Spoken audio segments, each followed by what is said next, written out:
Liberty Bell. Liberty Bell. Liberty Bell. Let's go! I'm out!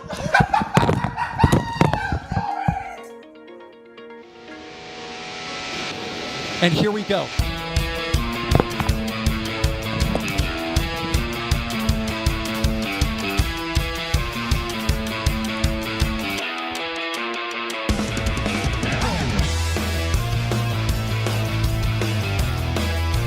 Ship it down, dude. Stop it, oh my gosh, it's a rocket. Water tower, fly! Yes! It's orange.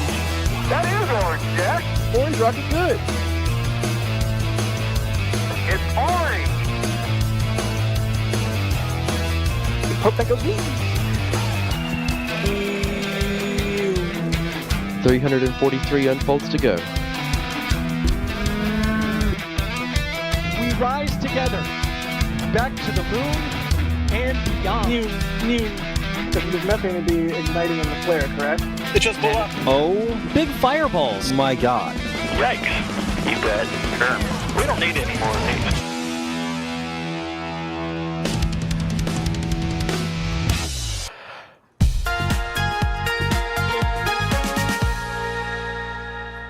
Hey everybody, I'm Jack Beyer for NSF. How do I even say this? This is my last flame trench, and I had to be pried away from NSF, but I wanted to come on the flame trench one more time and have a good time with y'all. Flame trench isn't going anywhere, but I am. I have gotten a job offer at an aerospace startup in Los Angeles that I could not say no to. It's really exciting.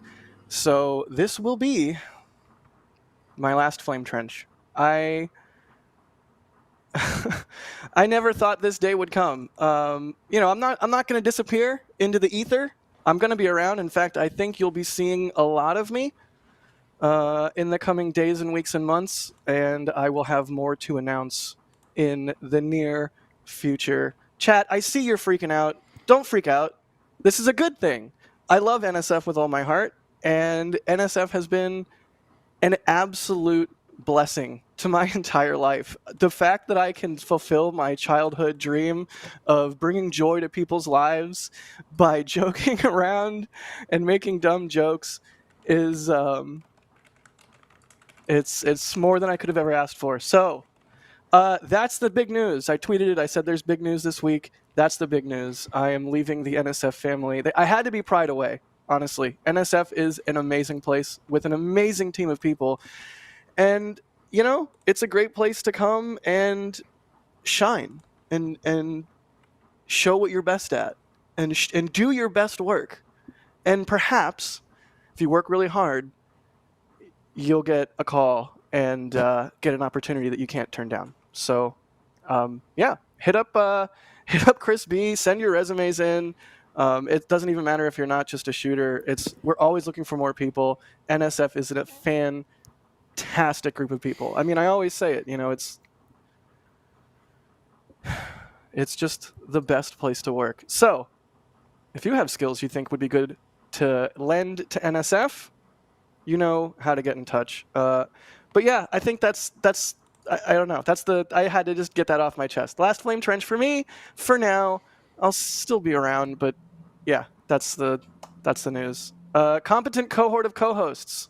Sorry for starting off things with a bummer. It's not a bummer though. This is really exciting. Like, oh my god. Just wait. Sawyer. Hi. I'm gonna. No, I can't do this. Like, I can't do a sad show. I'm like, I'm gonna miss you. So no, like we're friends. Hi, Sawyer. Hi. You better not stop messaging me when we're done, because you know for sure that we will still be sending each other bagel pictures and arguing about that. Although I will say, DOS may or may not have sided with me as we were discussing this announcement. So just throwing that out there. Look, all I know is that you agreed in the Discord, in the members Discord, in the food chat channel, that an everything bagel from the same location was in fact a bagel. I don't understand how adding cheese and jalapenos makes it not a bagel, but I digress. If you want to see the details of that argument, go to Food Chat, the member Discord. Yeah, we don't have the time for that, but also we'll make sure that on Shuttle Sunday, when the crane comes down, everyone will tweet at you. Please do. I was very busy this last Sunday, so I had to miss Shuttle Sunday. And I will be watching all future Shuttle Sundays. I'll be in chat, don't worry. Sawyer, thanks for being on this week as we go through all of the news of the week. It's not just about me. I swear we're going to talk about all kinds of stuff, including Jared and Starship and what the heck is going on with the FAA. But also joining us, competent cohort co-hosts, is D-Wise, DSLS Aries 1X Wise. Hello. Yes, it is. It's been an interesting news week, and what a way to start the show. Yeah, I sort of feel like maybe I shouldn't have done that. Like, how do you move from that to any other Whoops. topic? Like, fantastic cold open, but how do we go talk about the FAA now? Like, how do we do that? We can talk that about move? the FAA. I don't know. Do either of you want to talk about me leaving at all, or we just go straight to the FAA? Or does Chad have any? I'm bringing up the panel right now. I don't know. Like, we can talk about that. I'm an open book. There's some things I don't want to say yet. I'm an open book, but I won't say everything. Yeah, but I won't say it. It's like AMA. You're Sort a of. cracked book. The book is kind of cracked It's a open. jar. The index isn't fully You can filled see out. a few words in there, but you definitely can't read it all. It's like aerospace startup in Los Angeles. Bam! Book closes. Let's see. Where's the panel? There it is. Really quick. Thank you so much, everybody, for the love. I saw chat absolutely going mental. Space Pope, good job on the intro there. Don't think we didn't notice that. It's orange. It is orange, Jack. Nice. Eric Frazier, what's up, buddy? Our very own Eric. They say, cannot tell you how much you'll be missed, Jack. You've been an amazing credit to NSF. Very glad I got to meet you before you left. Godspeed in your new career. It's kind of the same career. You'll see. But thank you. Did I just shift in frame? Kevin, are you doing shenanigans? He's making you taller because you're so short. Well, now there's a gap. I can see Yes. pixels. There's no box. There's no Apple box Here, for you. So. How about what if I do this? I can adjust my lumbar support. There. Look how He tall I wishes he am was now. taller. He wishes Wow, he was now a you're tall, baller. Jack. Oh my God. Why did I agree to do this? Bideford, thank you, as always, for the support, Bideford. They do not like the new intro. Take it up with Space Pope. Dimez Recon? Dimez Recon? Thanks for the $50 super. They say you're a boss, brother. God bless and good speed. Good speed. Godspeed. God. Aravale, thank you for the support. They say, going to really miss you, Jack, but congrats on the new opportunity. Thanks for all the years of awesomeness. There will be more years of awesomeness. Do not fret. I'm not going to disappear. Just changing things up. I don't know how to say your name, but thank you for the best of luck and the super, and Gaw 5024. Thank you for the kind words. And they say, I blame the burnt bacon for Jack leaving. All jokes aside, congratulations, Mr. Yak. Thank you all so much. I'm very, very excited that I was able to tell the story of the new space age we live in coming to fruition, and I'm super excited for the next story that I'm going to get to help tell. Put it that way. So, Jack, you coming out for New Glenn, huh? That was actually discussed with my new employer. No, I'm not coming out to New Glenn. I have to. I'm still in Starbase. I don't know if you can tell. I know I have Death Valley behind me, but I'm still in Starbase. I've been packing and cleaning and saying my goodbyes to everybody that I can while I have time. And yeah, I think either literally after this show or at the very latest tomorrow morning, I'm going to get in the car and drive, and I'll drive back to LA. Which is part of the cool. That's part of the cool part of this. Is like if this had been any other company, any other mission set, or any other place. I mean, it's in Los Angeles. I just get to go home and work for this really cool aerospace startup and help tell their story. So I'm very excited. But yeah, I don't know. I might actually just like hop in the car after this because the car's packed, the room's clean. I've been hustling all week trying to get, everything squared away. Rectangle Stopping Lane. by the Space Coast on your way? You just real quick, just a couple extra minutes to stop. That was my original plan because I was already going to take a break between flight, Starship 2 and 3, versions 2 and 3. So I was planning on New Glenn 2 actually, but it just didn't work out, and it's okay. You know what? You can't catch them all, unlike Pokemon. What about Laika? What about her? Is she coming with you? Oh, of course. Yeah. She's been to LA with me before. She's a trooper on the drive. Yeah. In fact, I'm really excited for this time around because I am like having my stuff moved. So the back of the Land Rover is just going to be Leica. She doesn't have to be like crammed in with a whole bunch of gear. Oh, it's Jake. Jakey came to say hi bye. Oh, hi, bye, Jake. There's your Jake butt for the for the last time. The there. customary Jake butt. Excellent. I don't know, like, what do we want to do? We should probably talk about space news. We should probably do that. But Yeah. yeah, let's do that. D, tell us what's going on with the FAA because there's been some chicanery. Haha, there's that word again. Oh wow, there's a throwback. There sure has been. It triggered a So- neuron. Is it Jake's? Is it Jake's single neuron? Yeah. Go ahead. To jump into what has sort of happened over the last, what are we at, 36, 37 days of government shutdown, the ATC shortages have gotten worse and worse. And if you've been traveling, that may have been noticed with some additional delays. And so the FAA decided to take some action to try to reduce that, take some additional action. One of those things that they're doing, of course, is reducing the number of flights during peak hours by around 10%. They're asking major airlines to reduce their capacity and submit a plan to do so. But the part that's really relevant to us here is that they are also limiting launches to between the hours of 10 p.m. and 6 a.m. local time. So that's specifically for commercial launches and re-entries. So, of course, peak flight hours would be during the day. That's when it's more convenient to fly.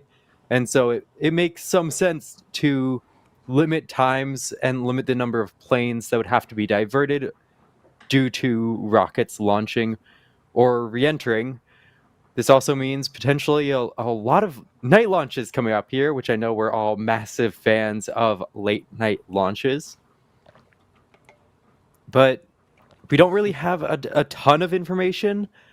We have this portion that is affecting launches and reentries goes into effect on Monday. So we've seen SpaceX already beginning to adjust their plans with Starlink. They've been shifting windows to start at exactly 10 p.m. local time. But how will it affect, like, we have New Glenn on Sunday, so that is before this order takes effect, but if it delays, it seems like that could potentially have an impact.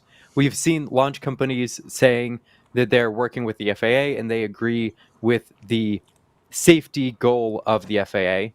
So Blue Origin, of course, is one of those companies that's working to maintain safety and efficiency as they go forward to launch. We've also gotten a statement from ULA who says they will work with, continue to work with the FAA and that they value the safety goals, which of course makes sense here. But, I mean, there's a lot to see. It's not laid out super clearly. What about missions where they're going to a very specific orbit and they can't just shift those times to be at the nighttime when it's more convenient? We don't know, like, how easy will it be for them to get an exception to this?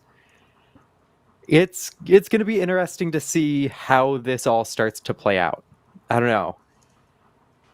What do y'all think here?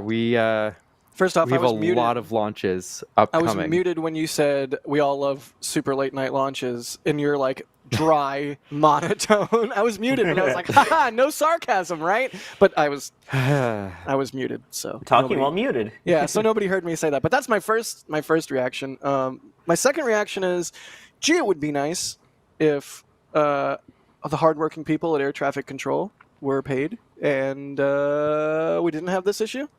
But I'm glad that companies are able to coordinate with the FAA still. Of course, I know both of you out there and everyone else out there on the Space Coast wants to see Escapade get off the ground on the 9th. Fingers crossed. Yeah, I mean, what What more do you say about that? Chat, if you have any questions, I didn't say that. That's housekeeping. I'm so bad at housekeeping on this episode. Who's operating the stream? Is it Kevin Michael Reed? Kevin Michael Reed, thanks for operating the stream. If you have questions, type NSF in chat, and we'll answer your questions. At NSF. Yeah, At thanks to the oh my- producer. Hey, Jack Byer. Hi, Kevin. How are you? I'm so good. How are you? For getting me on your last stream, thanks.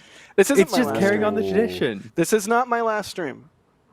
Actually, Ooh. What? I am contractually allowed to come back now and then, but this is probably my last Flame Trench, at least for a long time. But yes, I forgot you. Because you're forgettable. Because I don't even like... Oh, I can't even joke about it. I like you, Kevin. I'm sorry. I'm sorry. Breaking news. Jack doesn't like Kevin. Jack hates Kevin. That's the big news of the week. It's like, actually, I'm not leaving. I just hate Kevin. No, I'm Everyone knew that. Everyone already knew that.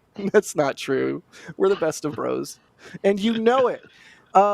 Sawyer, any thoughts about the FAA chicanery? I love that word too much. It's I get too it. good. I mean, I do. I understand where they're coming from. It's already enough to have to try and maneuver flights around rocket launches normally when you are fully staffed and when your staff that is there is actually getting paid.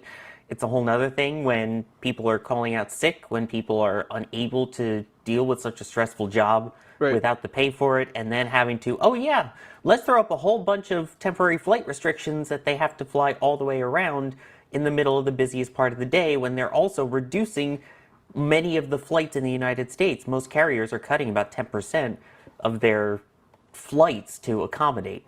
So, I mean, it only makes sense, it's only fair, but it sucks. It really does. Day launches, I mean, they've been limiting them enough as is, but to cut it off at, the stupid o'clock hours, not even throw in, 8 or 9 p.m., the fact that we're talking middle of the night only makes it really difficult. And when you have something like, you had ULA Viasat, which ended up being scrubbed because of valve issues twice. Right. Every time that pushes back ever so slightly. And because of that, it's now pushing it out of that window.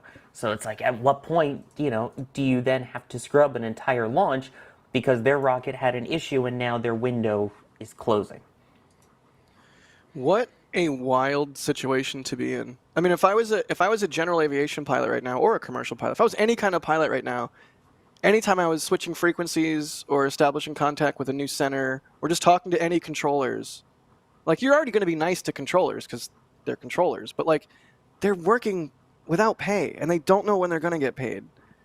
And they're doing a job that is notoriously like extremely high stress, and there's literally lives on the line. Like, if I was a pilot right now, I'd just be like, hey, I'm switching to 314.7. Thank you so much. Boop, boop, boop. And then I would switch. Like, I just feel, what do you even... I think if I was... If I 4.7, they all start with a 1. I was thinking about pi. If you're going to do a semantics joke, at least get it right. All right. Jeez, Sawyer, it's my last flame trench. Come on. Right, it's my That last means chance we call have to out on give your you as much chicanery. crap as possible. Yeah. I'm surprised this didn't turn into a roast. Like, DOS jumps on and is like, so, Jack, about that new intro. I'd be like... Hey, we got Jack, a new we intro need you to today. send in... We did have a new intro. And then there's plenty of time for someone else to hop in here and make this into a roast. Oh, no. Oh, God. We need an no. NSF roast. We Oh, need no. it. Oh, God. Okay, anyways, let's move right along. Chat. Let's see if roast we have... Jack at So- NASASpaceflight at NSF. No, for real, though. Do roast me, chat. I deserve it. Hey, Jack, Oh, before you oh, move on no. to questions, Oh, no, I'm not no. going to roast you. I'm not going to Okay. roast you. Okay, all right. But me and Alex were talking about something yesterday, and Alex just posted it in the back channel, and I want to bring it up. Right, so there's a prohibition from 10 p.m. From 6 a.m. to 10 p.m. For launches, right? No, you had it right. re-entries, and licenses. Launches and re-entries. Yeah. Re-entries, correct. So as long as it's licensed by the FAA. So like NASA missions would not be affected as long as it is licensed by NASA. Or DoD missions that are licensed by the DoD will not be affected by this. What are you getting at? Well, here's the thing. Dragon Uh-huh. is licensed by the Oh. FAA. What happens if, God forbid, Dragon needs to come home in an emergency? This feels like a half-baked solution that is good because it's better than having a no-baked solution. But there's, like Dee and Sawyer were saying, and you're saying now, seemingly a lot of edge cases that aren't covered by this like one little blurb. I mean, I'm sure they would have to make an exception for an emergency with crew. Right. I mean, if a plane has an emergency, it can land on the highway or something, right? Like it's not supposed to, but it can. Right. I think it's also, are we talking about, again, like a Viasat or a Starlink or something like that, where if it gets delayed, it's not the end of the world. The companies aren't going to go bankrupt. The sky isn't going to erupt into flames and rain down the fires of hell. I don't know where I came up with that. But, you know, it's something like, if it's crew, that's a different story. It'll be interesting, though, to see if they decide for any of the other missions, like if there's a DoD flight that gets pushed, or you know, any of the NASA missions. Because technically, you still have temporary flight restrictions that need to be put out, no matter whose mission it is, right? Even if it's not FAA licensed, the FAA is still heavily involved in rerouting airspace. And, you know, we've seen SpaceX has worked really hard. We've gotten some of their updates with, like, Starship, and we know the same thing with Falcon 9 to shrink those restrictions to the absolute bare minimum, including like the corridor itself, to bring that down to the minimal size, and also time-wise, so that they're closing it and reopening the airspace in the matter of minutes. So it's not like it's hours of airspace being blocked off to air traffic when you have people going in to Miami or Orlando or any of the big airports, even over to Tampa, depending on where they're coming from, I think. Like, it's not like this is hours of restrictions. It's a few minutes of restrictions, but there still has to be coordination here with the ATC and with the FAA. So Yeah, I don't know. like I was trying to think a lot about this last night because, like, I'm not sure how much it affects, because, like, it's not like they'll be able to eliminate a whole shift of flights or of ATC or anything. Right. It's just redistributing the workload potentially. I mean, yeah, because even the other night when we were having the hopefully back-to-back launches, even so, that airspace was only closed for about 2 to 3 hours. I mean, that was when you combine the windows for both of them and when everything went into effect of the actual launches. The whole launch campaign was about 2 to 3 hours. So we're not talking massive amounts of time here either. So I just find that interesting. And also, by the way, I'm not against this. Everyone stop coming to Florida. Go home. It's season. It's getting towards we call it season here, where all of the part-timers just who spend season 6 months just, here. Like no descriptor, no like snowbird season, no like winter season. We are in season right now. As a non-Florida native who has lived here for 6 years now, I have not called this season. This might be the first time I heard this. I know, Jack, you're a Florida native. I lived there for like 15 years. Yeah, I never heard season. But it may go just ahead, be Sawyer. A South Florida thing then. Maybe. You know, it's near Boca Raton and all. Even if you don't know Florida geography, there's a good chance you've heard of Boca Raton and of the. It's more of a Utica phrase, to quote the Simpsons. Steamed hams. Sorry, continue. But yeah, no, don't come down here to Florida. Go home. We like our empty roads and stuff. But no, honestly, I guess it's extra workload that they're trying to avoid. I don't know. I mean, if you're working as a FAA controller in the middle of the night, you're already working through the, window of circadian low or whatever. I'm channeling my inner mentor pilot. But yeah. Great channel. It's for real. It's that time of night where you are just naturally sleepy. So it makes sense if we can reduce their workload at that time of night when they're already overworked, already overtired, already not paid.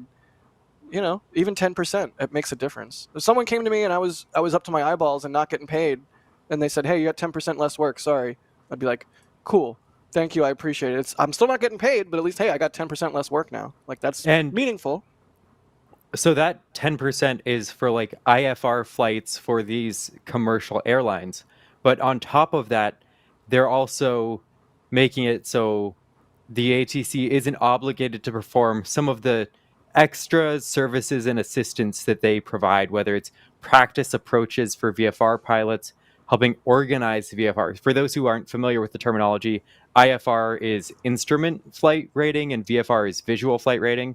And so IFR is like, if you're good to fly through weather when you can't see, that's like an IFR rating. And then the VFR is only visual line of sight. You need to have, I don't know how many miles of visibility, but some of those extra services that the ATC may provide that is helpful for training and is helpful for VFR pilots, they're not necessarily going to provide anymore in order to focus their resources on what really needs to happen, which is the commercial flights, minimizing disruptions to air travel and the like. Right. I mean, if you have a life flight helicopter, if you have a commercial flight, if you have something that's essential, that needs to keep going. You know what I mean? If you're a Cessna pilot, like, I'm sorry, probably not that important right now when everything is on fire. What is that? We got launches? Hey, look, it's That's next the next spaceflight. spaceflight app. We're scrolling next spaceflight app. I did not get a heads up about this in Control Center, but we're scrolling. We have this app. It's next spaceflight. You want to know when launches happen? There we go. I'm pointing the right way this time. And the reason I threw this in there is because we've seen, now this will only affect the US-based launches and reentries. But if we look to Monday's Starlink, for instance, we can see that's moved to 10 p.m. But I know, at least like yesterday, the next week of launches was not originally going to be within that window. And so stuff's having to shift. And so, like, would any of these launches at all be exempt from having to launch within that window?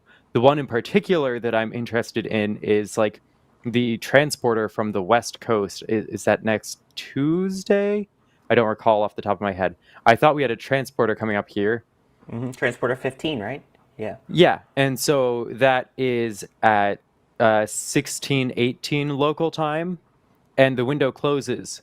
And with their specific orbit, this isn't like a Starlink mission where they have tens and then hundreds of missions, and they can just sort of fill out this shell wherever it needs to be. Like, right. These are payloads that are going to a more specific orbit. Like sun synchronous, right? So it kind of needs 10:18 local time. I did the conversion in the wrong direction. Sorry about that. Okay. So like they can't just suddenly shift that. So are they now storing those payloads and just waiting? Are they going to try to work with the FAA? And the thing is, we have a lot of questions here, and we don't really have the answers at this point until we just wait and see. Wait and see is sort of the name of the game with all of this, right? Like, hopefully it gets resolved sooner rather than later, and we can get these controllers paid, and we can have all the flights and everything back to normal, and then launches can be back to normal, and they can launch during the daytime again. Wouldn't that be great? Well, it's worth saying at least that we know from Vandenberg we'll be seeing the exact same amount of launches with and without this because of the fog. Are we doing this? Are we seriously doing this right now? Alex, who I know is listening. Oh no. You were preparing stats. I want to.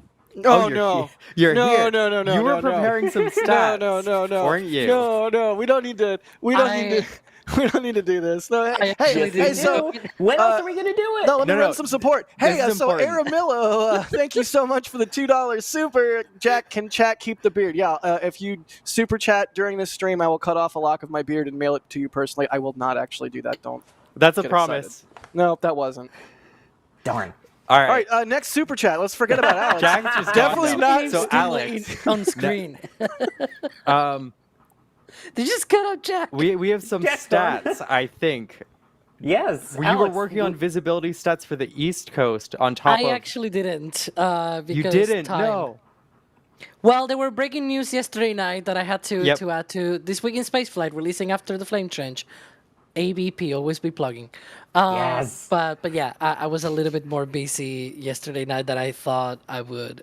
So yeah, and Kevin is just editing the lower thirds as Valejandro, of course. Anyway, too long. You had made progress on those stats, and we already had the West Coast just gonna stats, say- which weren't overly positive, I think.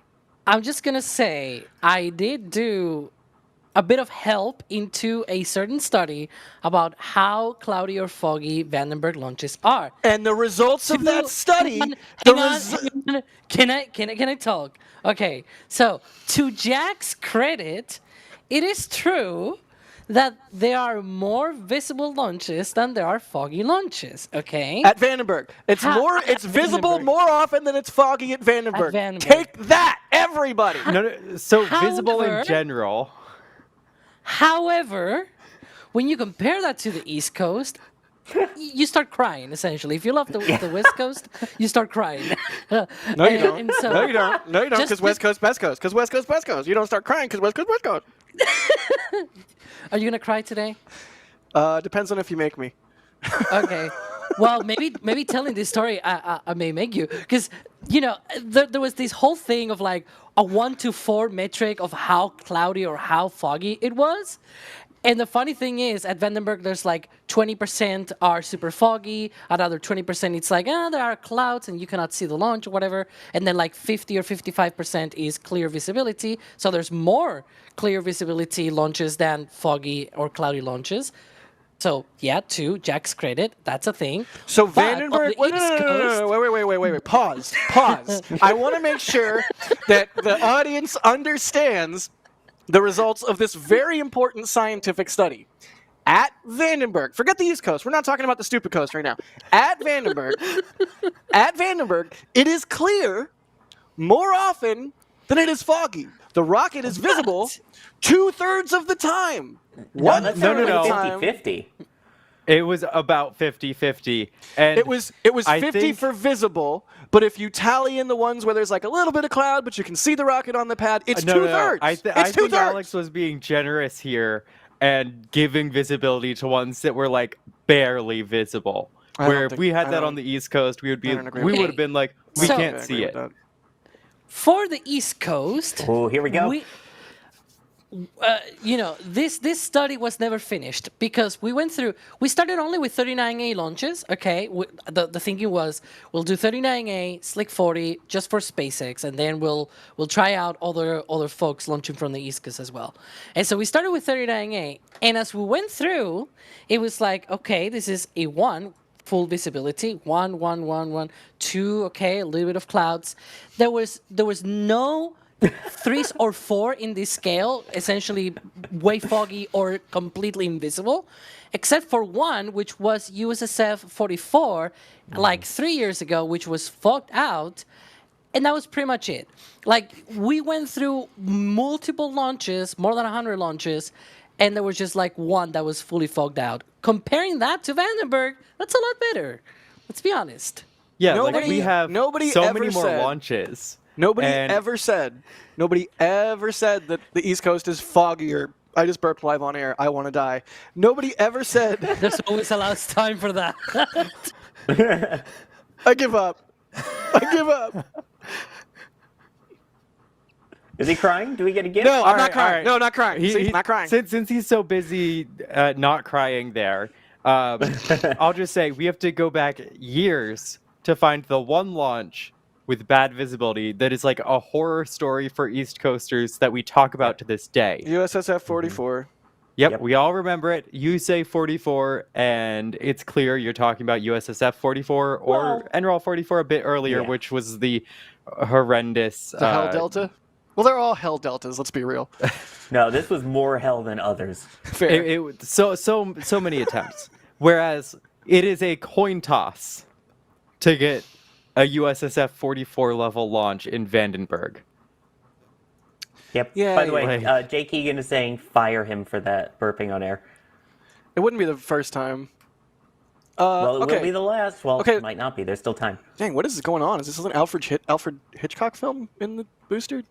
This birds? Get it? 'Cause yeah, I never said it was less foggy on the East Coast. All I ever wanted to say is that it's actually. Oh, that's so funny, Kevin. Hardy har har har. Beautiful. All I wanted to say is that it's not always foggy at Vandenberg. In fact, the data bears out that it's not foggy more often than it is. So you can go cherry pick your East Coast data. Yeah, newsflash, the weather in Florida is nice. No. If I recall correctly, the job of tabulating the launches here was started by someone who is a fan of the West Coast. Hi, Moldy. And hi, a certain Moldy. Moldy. And Yeah. gave up because of how wonderful the launches here were. Yeah, I mean, this is live that you see on screen right now at Port Canaveral from one of our fleet cameras there over at Rusty's, and this is Vandenberg. It's not Vandenberg. It's a gray card. It's probably really nice at Vandenberg right now. No, I think that's our live cam at Vandenberg. We don't Yeah, have totally. Stop gaslighting me, D. This is your last chance to gaslight me. I know, but stop it. And we can't say it's the DoD trying to blank out the screen because the government's shut down. So Oh my God. All right. How did this even start?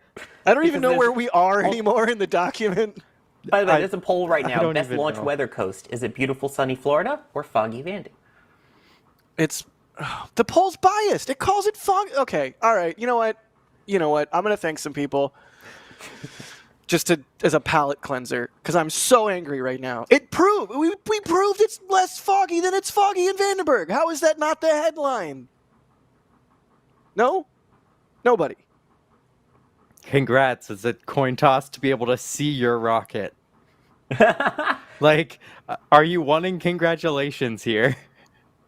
When you put it that way.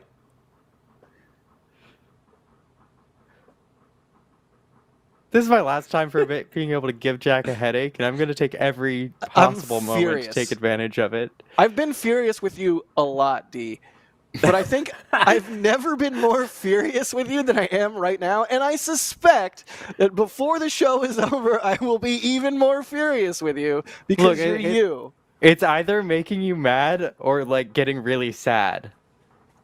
So I'm going to make you mad so I don't get sad because it's fun. You know? Yeah. And so are you more mad at me for this than you were for microwaving bacon? No. No, I'm not. Thank you for helping me put things into perspective, D. There we go. As usual. Also helping, Ghost Rider 117. I see her everywhere. Talking about the 117, because I've never photographed a Nighthawk. But maybe I will, because I'm going back to California, baby! Goodbye, Jack. We'll miss you. Bacon is amazing, but also a plain bagel with cream cheese is the best. I disagree. It's too boring. Give me some spice of life. Everything bagel is a good enough spice of life. Come on. Yeah, but they said plain bagel with cream cheese. I mean, I do love a plain bagel. That is my go-to order. And yes, I know you're going to say, of course it would be. Are you Ned Flanders? You like a spicy night for Sawyer is some white bread dipped in a glass of water? Like, 'cause that's too plain. It's too plain. What could I say? I then need you get to to eat- actually taste. You get to taste the bagel. Then that's the whole point. No, Otherwise, no, you're that's- just masking the bageliness. No, the point is, don't be careful how you say that. No, I The want to baby. eat. I want to eat something that ruins my taste buds for the rest of the day. Like you'd be like, hey, you want to taste this delicious thing? You'd be like, yeah, I'd love to. Let me try it tomorrow because I just had a jalapeno cheddar bagel. Oh, Okay, I thought but- you meant that's why you're single because people don't want to kiss you after eating that monstrosity. Then they have to Have you taste been it. talking to my ex? No, just probably personal experience too. Steve Kai, or Cal, Steve Cal, 6969. Thank you. They say celebrate eating burned bacon with tequila and absinthe. Oh my God. How do people still remember that? Getting in that one last time. Sad to see you go. P.S. Will you shave now? I thought about it. I'll probably keep this going, and next time I have to trim it, if I ruin it, I'll shave it off, and if I successfully trim it, it will live. That's generally the phase of beard we're at right now. This is what people want to know about. This is a great show. Thank you for the support. Oliver Redmond, say, Jack, tell us everything. I wish you all the best in the world. We will miss you on the trench. I will tell you everything and more in due time. John Valentine, thank you for the support. They say, congratulations. Perhaps leave the beard behind as a memento. It's just like you come in the front door of the NSF bunkhouse and there's just like an acrylic cube with this in it for some reason. And you're like, what the? PJ Michael, thank you so much. They say, I and many other SpaceXers will miss you. Dude. Well, what do you even say to that? It has been my honor and my pleasure for the last since 2018 to be working with NSF and getting people hyped about the new space age. And just like when I go out to the desert and take photographs of jets, every now and then a pilot will message me and be like, "Hey, were you out there photographing on Tuesday at noon? Because I flew through in my insert jet type here." And I keep it together, Jack. And I take pride in sending those pilots photographs of themselves flying their jets in the desert. A, because it's cool that I can do that, and B, because they spend their working lives flying jets away from home, sometimes deployed to hazardous situations. And maybe the only way they can really show their family, like, hey, this is what dad does, or this is what mom does, is one of the photos I happen to give them because I just happened to be out in the desert on a training day when they flew through. All that is to say, that is the same sort of thing that happens when you're covering spaceflight, whether it's here in Starbase, whether it's on the Space Coast, whether it's in Vandy, whether it's at Spaceport America, wherever it is. I think we here at NSF are deeply cognizant of the fact that none of this stuff gets done without the insanely dedicated, hard work, blood, sweat, and tears, and just sacrifices that people have to make at all of these companies. I mean, we often hear about the CEOs of these companies, but you very rarely hear about the rank and file. And so, PJ, every single time, hey, look, it's a jet in the desert. And I happened to snap that frame at the exact right moment where I got a HUD flash, which is it's kind of a treat. Also, those are Eureka Dunes, which, for reasons, that's kind of neat. PJ, yeah, I appreciate that a lot. We all do. We take pride and joy in the fact that our work helps SpaceXers or Blue Origin folk or anybody that's working really hard show their family and loved ones and friends the cool stuff they're doing. So thank you, dude. I did not intend to go that long on a single super chat, but thank you, PJ. I see you on Twitter all the time. I know that name. That means a lot. Thank you. Wilbo, thank you so much. They say we should all take the fork in the road. It'll be good, Jack. I agree. But like you gotta take a leap sometimes. Crafty Geek with a $50 tip. Why don't we take the spoon in the road, by the way? Because that would just be like a dip. That's just the dip. Careful of the phrasing, but that sounds delicious. Crafty Geek with a $50 tip. By the way, the spoon in the road is the roundabout. Oh, there we go. Hey, that's why you don't take the spoon in the road, because you just end up going back the way you came. Exactly. You gotta take the fork. Or, Kevin, or like a dead end, like a cul-de-sac. Yeah. Kevin, you're wise beyond your years. I'm old, Jack. No, you're not. Yeah. Go ahead. Go back to support. Is that what we were doing? What's happening? Crafty Geek really cares because they went to tips.nasaspaceflight.com. Thank you, Crafty Geek. They say, Bon voyage at Astra Perispera. Congratulations, and I hope you still get to see your fill of Starship launches, Jack. Best of luck on your new mission. Like I said, I'm not going to disappear. Thank you, Crafty Geek. I will be around. Stay tuned for more. Should we do another topic now that we have successfully distracted from the Vandy Slandy that was so evilly Did we have any inserted questions, by the way? into the stream? Oh, we do questions. Don't I'm we? sure that we can do some more Vandy Slandy before the end. We don't need to Easily. do that. There's no FAA questions. There's a whole bunch of questions about me. Do I need to open the panel so I can ask the questions about you? You probably should. I don't really feel Okay. comfortable asking myself questions. I will open the panel. Just Hey, Mark Jack. is asking me to rank my cohort of co-hosts on my way out. That's impossible. Oh. That's impossible. I could never. Your favorite Right, 'cause producer is I'm me, number though, one. right? Yeah, you're my favorite producer for sure. Okay, thanks. Jay sucks. He said 2 that one time. Yeah. He Jay also doesn't- counts funny. Jay's amazing. Honestly, I'm so glad I got to go to London for the NSF meetup at the beginning of October because I got to meet so many of the people that I've worked with for years on Discord and online and through these screens. And holy It took cow, 3 years for us to meet, Jack. it did. And we met in London. We did. And you called me short. That was the first thing you did. I did. But we met in like one of my favorite places in the world. Yeah. Like, I will forever cherish that trip. It was a really special trip. And not only that, I will cherish the fact that I got to meet so many people, including Jay, who's an absolutely amazing human being, unlike you, Kevin. But hey, look! You see this shirt that I'm wearing? This is a really special shirt to me. In fact, I spent personally like $120 on the NSF shop buying various versions of this shirt because Colleen, who designed it, did such a good job. And it is the NSF 2025 UK Meetup / tour shirt. And you can see, if I do this right, can I do this right live on air?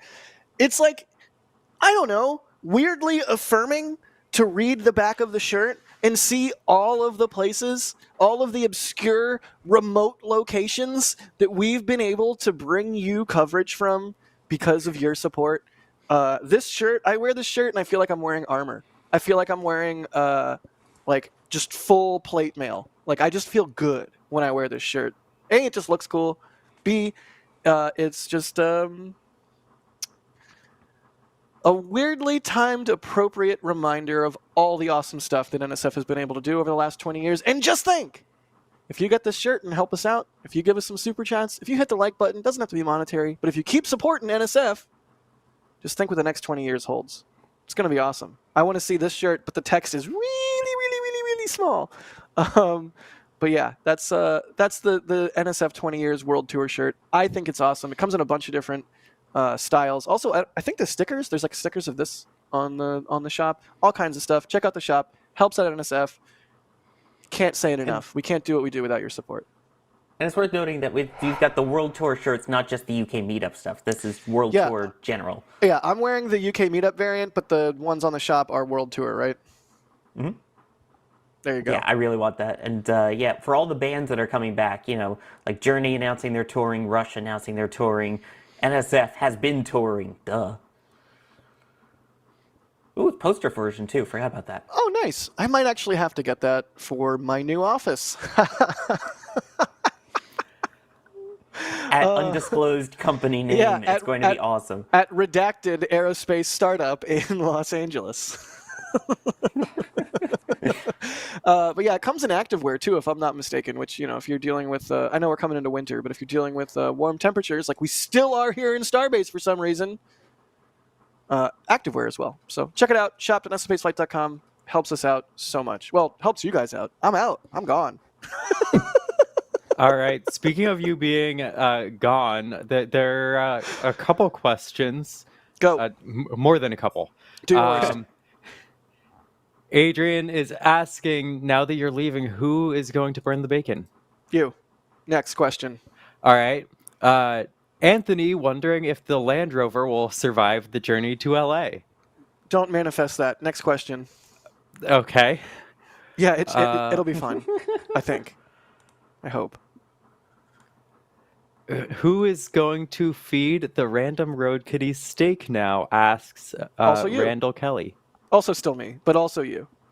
Cool. I think you've been well trained in the art of feeding road kitties steak. Das and I got that opportunity earlier this year, and so I expect a photo and or video of you feeding steak to a kitty on your way to LA. I will do my best. In fact, there is a gas station, like a weird semi-abandoned gas station that I typically stop at with like a million cats that like inhabit it. So I will stop there and feed them some steak. Hopefully it still exists. It's been a while since I've done the drive. All right.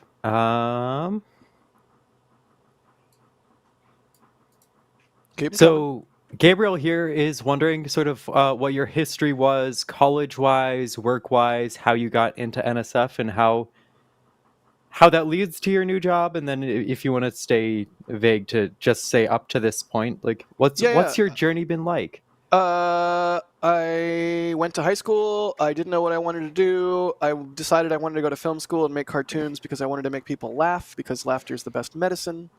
And spent a lot of time in my youth in and out of hospitals, not because of me, but because of family members. So laughter being the best medicine is actually really important to me. Every single person out there that enjoys my stupid humor, I'm so glad. So I went to film school at Florida State University and dropped out. And then I went to film school at University of South Florida and dropped out. And then I entered the period of my life which we will refer to as the wandering, And then I went to film school at Florida State, or at Shuttle Derived Problem. What? Yeah, went to Full Sail University in Orlando, film school. Graduated, moved to LA, worked in live sports, worked in reality TV, worked in TV and film, got hired by Disney in post-production, got fired by Disney for standing up in a meeting and saying that they were doing wrong things. Newsflash, not a good idea. Got hired by some friends who also had been fired by Disney at a company called Super Deluxe. That was bought by Warner, went under, and right around then the Pando hit, and right around then I had been shooting rockets, and it was like 2018, and I hit up Chris B and was like, hey, I want to shoot rockets for NSF. I guess Pando was like late 2019, early 2020, but it all blurs together. But yeah, ended up at NSF, Pando hit, Mary started shooting a whole bunch of video, and the server hamsters for the NSF forum were not liking the bandwidth demands, so we started the YouTube, and Chris B started editing the YouTube videos, and I was like, these are terrible, we cannot bandicam Mary's amazing footage, and so I started editing the YouTube videos, and fast forward like 5 years, here we are. Yay! Yeah, it's about as fast as I can go through it. There are so many questions where everyone is just wishing you well, and I don't want to fill the whole show with that right now. We'll have plenty of time at the end for sure. Let's just talk real quick. Documenting Starship. What has that journey been like for you? NSF has grown a lot, and you've been such a big part of it. I mean, when I first started coming out to Starbase, it was all on my own dime. NSF wasn't even streaming back then. I did it because I saw that there was potential here. I saw that we were at the beginning of the hockey stick curve, and I thought that if I really worked hard and sacrificed and put myself in the right place at the right time as much as possible, that I could be at the ground floor of this moment in history. And it's been a real treat. It's gonna be a little bittersweet. Like, I'm gonna try and be back for the first version 3 ship. I'm gonna try and be back for Artemis 2. I'm gonna try and be back for the first ship catch. Like, these are things that I don't want to miss, but I feel like, weirdly, like this all came out of nowhere. Like, I have not been applying. I've been very happy at NSF. Like, I've not been applying for jobs. I've not been looking for something else. This has been a very fast process. So all this time coming up into Flight 11, when I've been like, end of the beginning,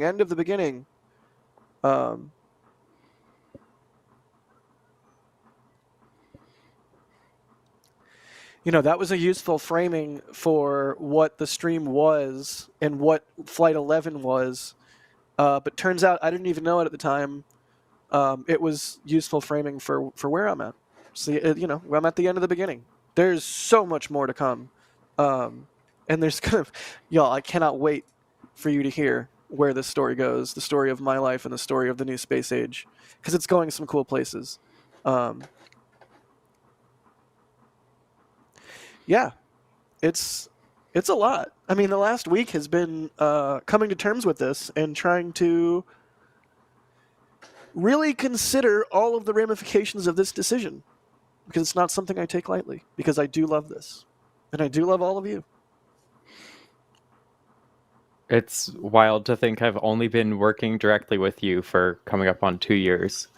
Is that all? Oh, damn it, you made me cry, you jerk. All right. Ladies and gentlemen, we got him. This one is actually a really good question. Jack, do you remember the slow-mo to promo the Super Heavy Swim Club merch that we shot at the pool of the Margaritaville after Flight 10? Oh, no. I've Is that the seen one the clips. where you pushed me in the pool? I didn't push you in the pool, Dan but there is pushed slow-mo of it. Somebody pushed me in the pool. Something happened. I vaguely remember it. It's all a blur. Kevin? Oh, God. Right, no! yes. No, why? Oh, this is brilliant. Why? I love this. Why? Nobody wants to see that. Always be plugging. Oh ABP. my God. Super Heavy Swim Club available on shop.nasaspaceflight.com. I never thought. Wow, we really didn't trim the head on this, did we? Look Is he over pointing? there. Is he pointing? He's like What's calling over his. there? He's calling his shot. Oh God. I never thought showing you guys Glenn Gary, Glenn Ross would result in ABP becoming like standard NSF canon. Yes, I fell in the water. Margaritaville Beach Resort, South Padre Island, a great place to stay if you are going to come to Starbase to watch a launch. Yes. Good job. Yeah, I when it seemed like you might not cry, I pulled up some photos that I thought might make you cry, and then I saw this clip, and I realized, no, we need to show this clip immediately, and I sent it to Kevin. Excellent. Um, Good The times. shake. The Oh, look beard at that! Yeah, shake. look at that. That's a shampoo commercial right there. Some good times have been had in that pool. Some really good times with some really good friends have been had in that pool. Phrasing? Jack, would you like to take some of the support, and then we'll go back to topics? I am so off my my groove here. I don't even know what's happening anymore. Already off your rocker, so why not be off your groove too? Sawyer, cherish it. Cherish it, man. That's all you get, buddy. That's all you get. This is it. That's why I'm taking advantage of it. Soak it in. Sponge it up. Okay, no, wait, that's gross. Bideford, thank you again for the $20 super. They say, will you stay on X so I can still follow you? Can't live without seeing you once in a while. Flame Trench will not be the same. Where's EJ? EJ's out this week. He'll be back. Heads up, Sawyer. You are never allowed to leave. Oh my god. I have no plans. Don't worry. I didn't either. Fair. Yeah, I'll still be on X. Like I said, I'm not gonna disappear. I will be around. You will still see me posting and engaging in excitement about our new space age. Look Oh, at that. man. Is that now, D, is that your angry face now that Jack's leaving? I don't remember the context of that exact shot. It was during a static You were troubleshooting. fire. I think you were troubleshooting, and you were not pleased to be troubleshooting, if memory serves. That's that's quite possible. This was not a launch because there would be people on the. This is at the Rocket Ranch, by the way. Shout out also to the Rocket Ranch. I would have lost my mind years ago without Anthony Gomez and the Rocket Ranch. I absolutely would have. Oh, D, it's us on the road trip stream. I look so much younger. Is it because of the beard? It's the beard. Yeah. Wow. I look like a baby. Oh. Am I about to sneeze? All right, let's do some support. Turtle Sanctuary, thank you so much. They say 1 bourbon, 1 scotch, and 1 beer. Good luck, Jack. You deserve the best. Thank you so much. Drew Nar, thank you so much. They say there's a new outro this week, too. It's Jack. Real. Oh, that was good. Pun What? token awarded. Space Pope did a $500 tip? Space Pope. What? Space Pope, buddy. $500. That's unfathomable. Not the final tip for Jack. Just tip you later. Hope to meet up sometime and grab a beer. Space blessings and good luck. Thank you, Space Pope. I don't even... That's so much money. Thank you so much. I really hope that when I am off doing fantastic new adventures, everybody continues to support NSF and increases their support for NSF because this organization is magical. So thank you, Space Pope. Blake Alexander gifting 5 Red Team memberships. Keep it together, Jack. Shazbert Toddbot. They say Gulf Coast, Best Coast, hard disagree, but you do you. Thank you for the support. Mark W6509. They say a big horse winnie, whip crack, Jack. That's a deep cut. I'm glad to hear you'll still be able to check in from time to time. Indeed. That was sort of part of the deal.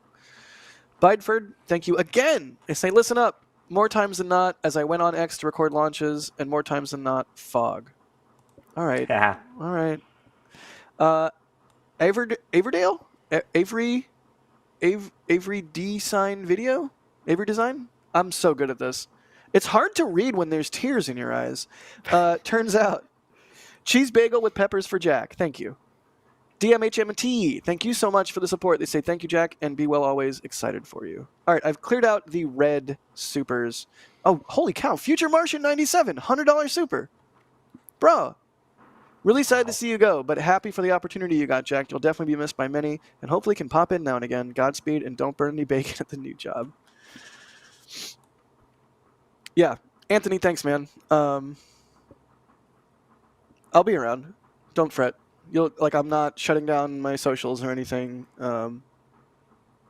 More to come. Oh man, that's for the redacted. When we That was shot, redacted. When we shot a bunch of B-roll for the redacted. Yeah. Oh man, I really wish that hadn't been redacted. Oh, Redacted. you Worth all noting. would have loved that. By the Look, way, that's not saying where you're going. Yeah, correct. Yeah. correct. It's No, legit, Mary. not joking, legit. It's Mary and myself and you. That's sweet. Is that on the boardwalk area? Where is that? I believe so. Nice. That was like, Why am I mean mugging? I don't know, you didn't want to smile? Because I'm you. Because I'm me. These are sweet. Thank you, D. I'm gonna try and Of keep it together. course. Anthony, thank you, man. $100 super. That's bonkers. And again, don't worry. I will still be around. Let's move to the next topic before I start crying more. Okay. And then we'll do some more support and perhaps more questions. You can ask me more questions. The next topic is, of course, as we already alluded to with the FAA chicanery, is ESCAPADE's launch is in 2 days, which is exciting because it's only the second launch of Blue Origin's New Glenn rocket. Sawyer, what's the state of play?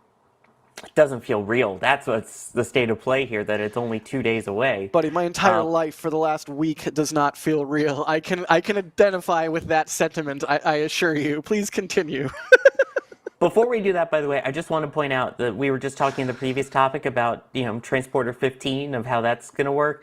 That is now delayed till no earlier than the 21st at 7 p.m. Eastern. So just throwing out there that's already, they're pushing and planning for that. So as for this launch, this is before November 10th. This is November 9th, and that is Blue Origin's New Glenn rocket, flight number 2, with the primary payload. I always like to say it this way, I don't know why, ESCAPADE. Yes, this will be the ESCAPADE. Why did it make me laugh? Why did it make me laugh? It should not have. I don't know. Every time I see the word and I read it out, my head just goes ESCAPADE. ESCAPADE. But yes. They just need an accent mark on the last E. Exactly. But yes, so that will be hopefully launching on Sunday. As of right now, everything seems like it's proceeding on course for that. As mentioned, this doesn't go into effect to November 10th, so the fact that the window opens at 2:45 p.m. Eastern is fine. That closes at 5:11 p.m. Eastern is the full duration of that window there for the second ever flight, and hopefully the first successful landing of the booster a short time later on the drone ship landing platform Vessel 1, aka Jacqueline, which did leave port the other day. Sorry. This is amazing slow-mo of this liftoff. Yeah, when you compare it to Blue Origin's video, which they totally didn't speed up. Sorry, We haven't mentioned that yet today. Yeah, so. one last time I had to do it. It's not, yeah. Anyways, please. No, it's fine. I appreciate it. But yeah, so far it seems like they're proceeding on with that. Haven't heard anything otherwise. Blue Origin again pointing out today that they're working with the FAA in the event that they need to move it, but for now they don't have to for this upcoming launch on Sunday. Now, we've spent so much time talking about, will this mission work? Won't it work? And I think we could still take some viewer questions and ideas on that later. But one thing that we've not really talked about with this flight is the actual primary payload itself. I mean, all this work on, the rocket, we've kind of just, it's launching ESCAPADE to Mars. what is ESCAPADE? In case you're unaware, it is an acronym. Shocker. It is the Escape and Plasma Acceleration and Dynamics Explorers. ESCAPADE. P-A-D-E, basically caps. So ESCAPADE, as I've been calling it. It is 2 spacecraft. This is the first ever one built by UC Berkeley out in California. There you go. Something for your West Coast, Jack. Let's go. The colors, by the way, for the school are blue and gold. So they named the spacecraft Blue and Gold. Clever on the naming there. Basically, it's looking at a couple of different things. The whole point is you've got 2 of them, so it's stereoscopic. And this will be actually the first interplanetary mission to, well, I should say to a planet at least, that has dual spacecraft to map it in the same mission. So it'll be going out there. It's going to be taking a look a lot at the atmosphere of what is there. So checking out the ionosphere in particular, and in regards to that, it's like, well, how are the magnetic fields there? Because there are still magnetic fields, albeit very different from what we have here on Earth. Right. And that's going to be super critical for when we do start sending people down there for Kind a of couple of important. reasons. Yeah. Yeah. I mean, first off, the radio wave factor. The way that we communicate, obviously via radio waves, is going to potentially be different as you get into Martian atmosphere. How will the distortion impact it, things like that. So as we're working on, say, Martian communication networks and all of those different, groups out there, so Red Starlink, Red Link, whatever, Mars Link, you want to call it, how the radio waves would be impacted there. Also, solar storms. Obviously, for people in spacecraft down there, it's super important to protect them from solar storms. And at first it was like, oh, well, there's still an atmosphere. It's probably not that bad. And then Curiosity got hit with one, and it was like, oh, crud, this is higher than we thought. Because, of course, there's, the background radiation, microwave background radiation, and things already in the Milky Way. It experienced 100 times normal radiation levels from one of these hits.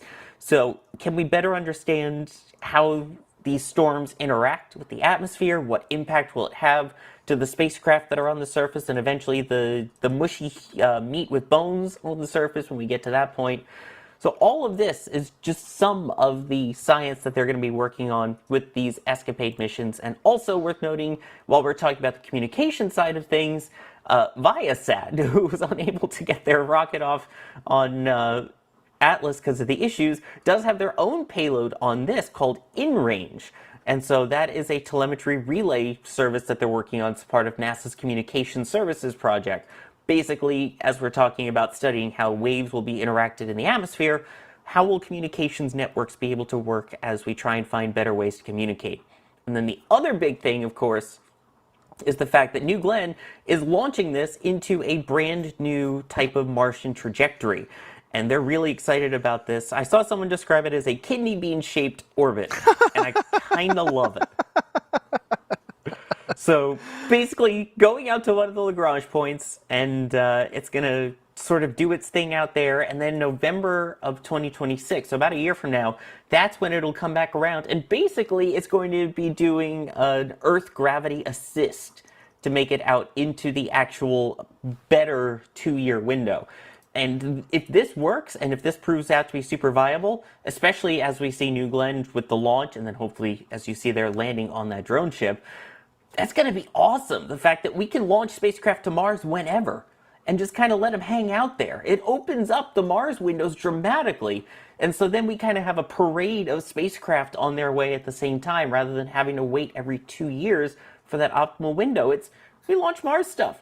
We chill it out there, and then when the time is ready, you get this little caravan on its way out to Mars. I love it. I love this mission, in case you can't tell, and that's why I wanted to take some time and talk about the actual science of it, not just the fact that, New Glenn is a freaking beast.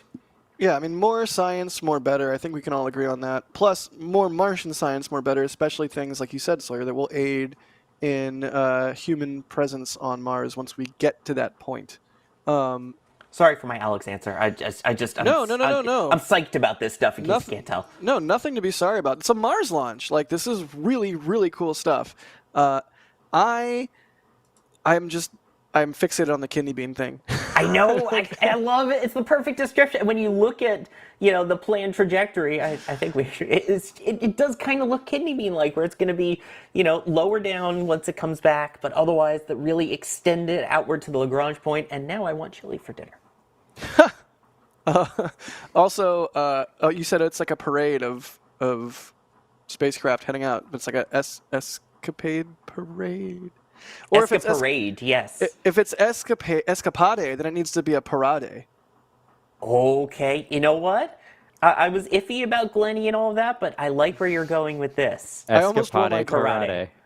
I almost wore my Glenny shirt for this show, but I figured I'd be a good host and wear the merch. But I almost wore the Glenny shirt one more time. But yeah, this is really cool. It's gonna like sit out at L2 or around L2 for like a year, right?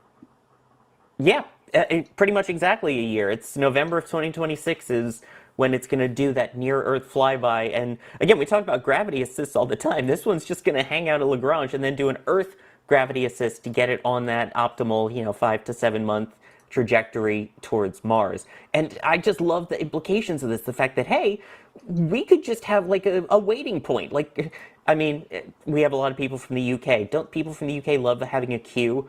Just have all these spacecraft queue out at L2 and then send them out.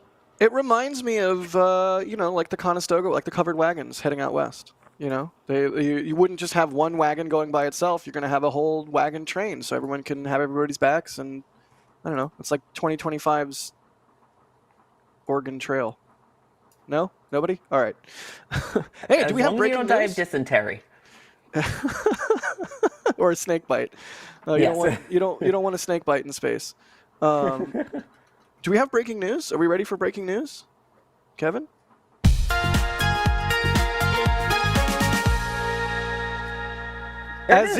As if they were watching. Dave Limp, CEO of Blue Origin. Hi, what's up? Hi, Dave. Give us a tour, please. Kay, thanks. Even if we need to snake Jack back for it. Oh, my God. No, I think Max and D would do a great job, and you would as well, Sawyer. I am super excited for this launch. But hey, look, the ESCAPADE twin spacecraft are now integrated with New Glenn. Excellent timing. Proud to support NASA as we prepare to deliver this mission to study Mars's magnetosphere. Next step, closeout inspections and rollout. Awesome. Good timing. Yeah, thanks whoever's watching at Blue. Thanks for posting that, or getting Dave to post it at the right time. And if it is you, Dave, hi, I'm Sawyer. Nice to meet you. Nice. Always be plugging. No, for real. This is like serendipity on top of serendipity that this tweet comes out right now. But for real, it's only a couple days away. What, 2 days? It's the 7th today. It's going to launch on Sunday. Fingers crossed. Do we think they're going to land the booster? I mean, Dave Limp did go out there and say, obviously getting the spacecraft to orbit is the primary goal.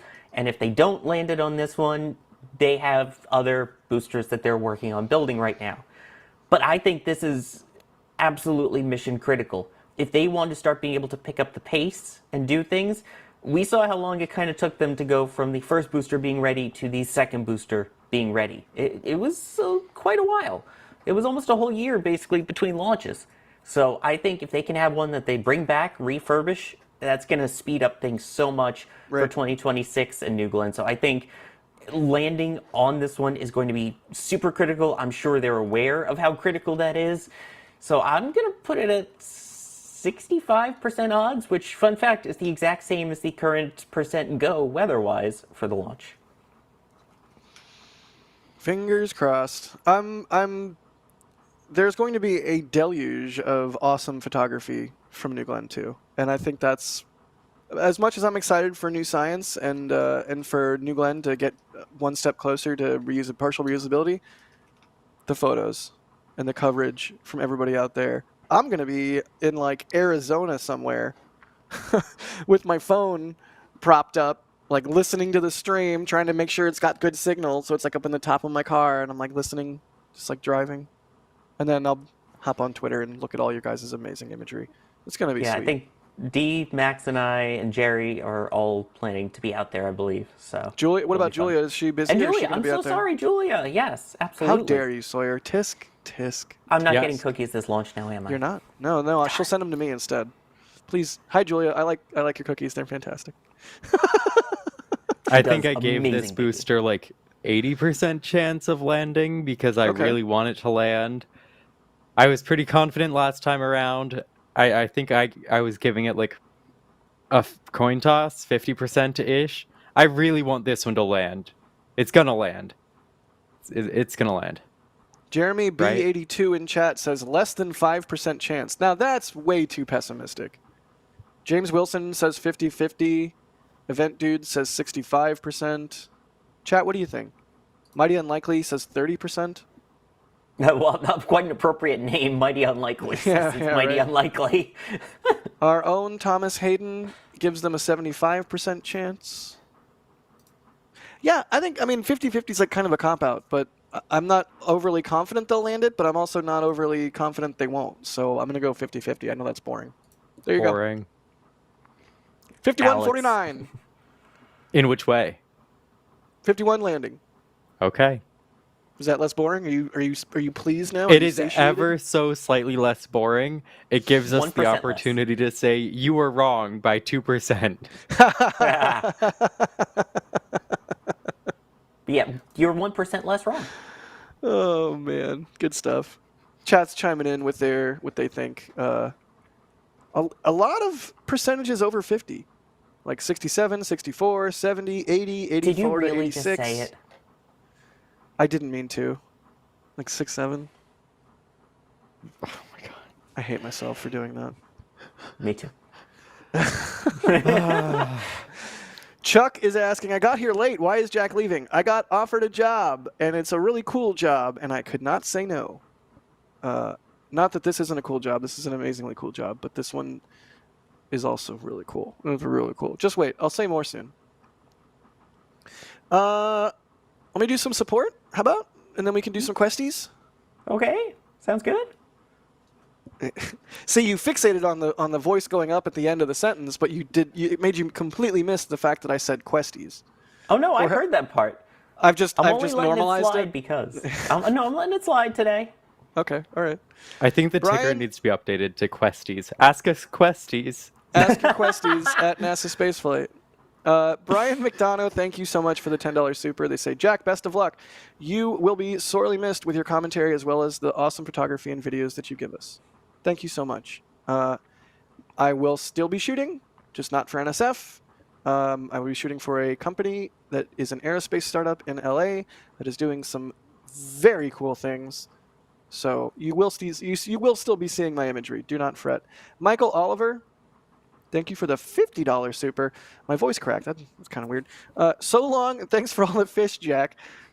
So Jack kilt now. No kilt. That's never happening. Sorry. But thank you for the support. James G. Thank you for the super. They say, here's a little something for the NSF Jack's replacement fund because replacing that much talent can't come cheap. Love you, Jack. I feel weird reading these. Thank you so much, James. I don't like praising myself. I don't like praise in general. Thank you so much, everybody. I feel like almost like somebody else should tell. I can read you your praise that you very much deserve. Oh my God, this is gonna hurt. Don't stop it. I'm not used to you being nice to me, of all people. I'm nice to you sometimes. I just mix in the meanness. That way I know the niceness is real.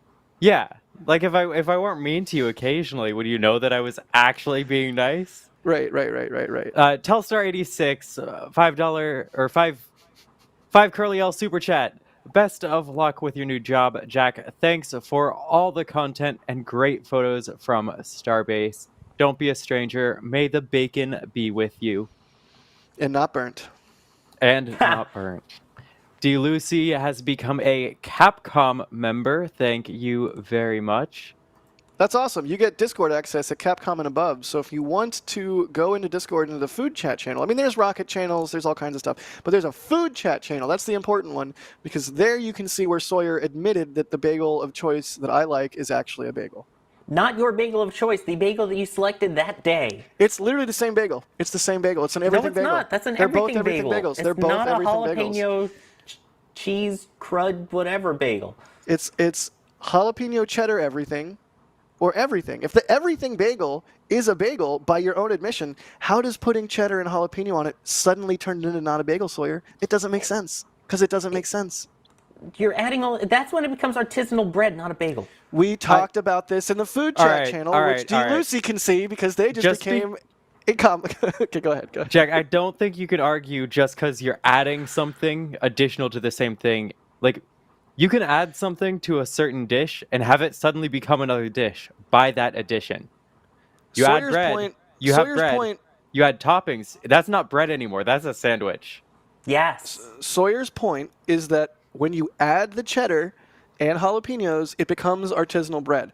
I'm willing to concede, sure, it becomes artisanal bread somehow through, like, prestidigitation. I don't know. But it's squares and rectangles. Artisanal bread can also, like, a bagel can be artisanal bread.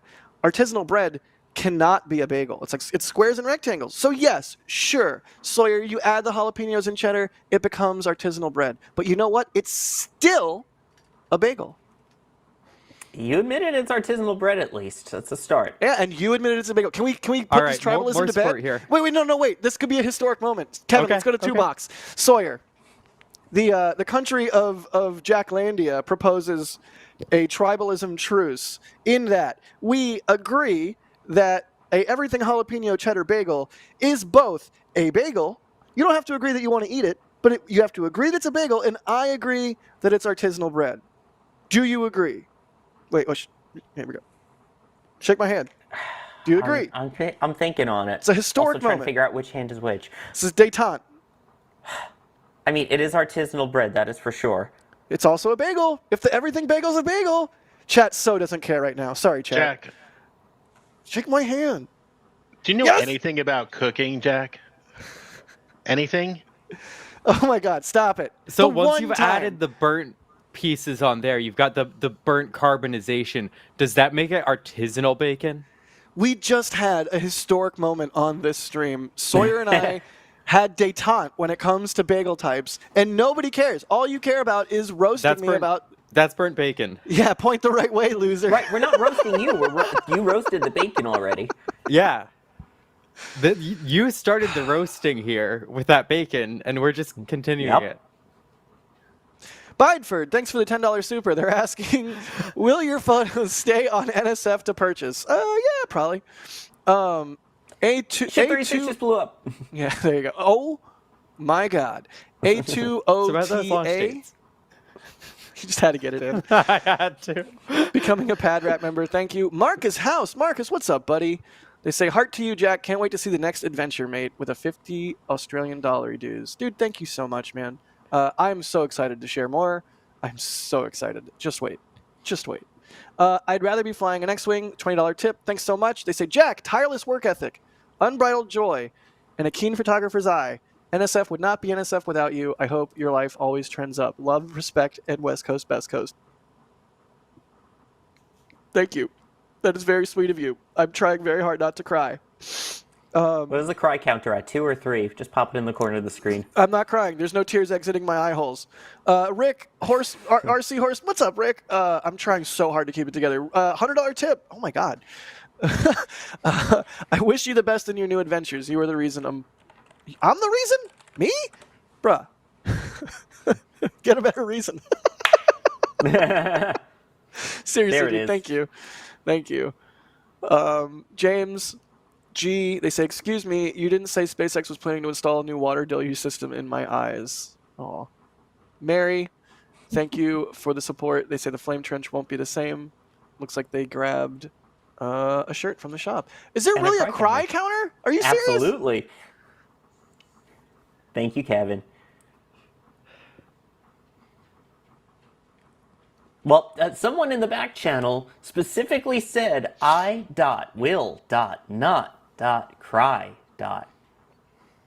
You know, I'm a lot of things, Sawyer. Me not smart.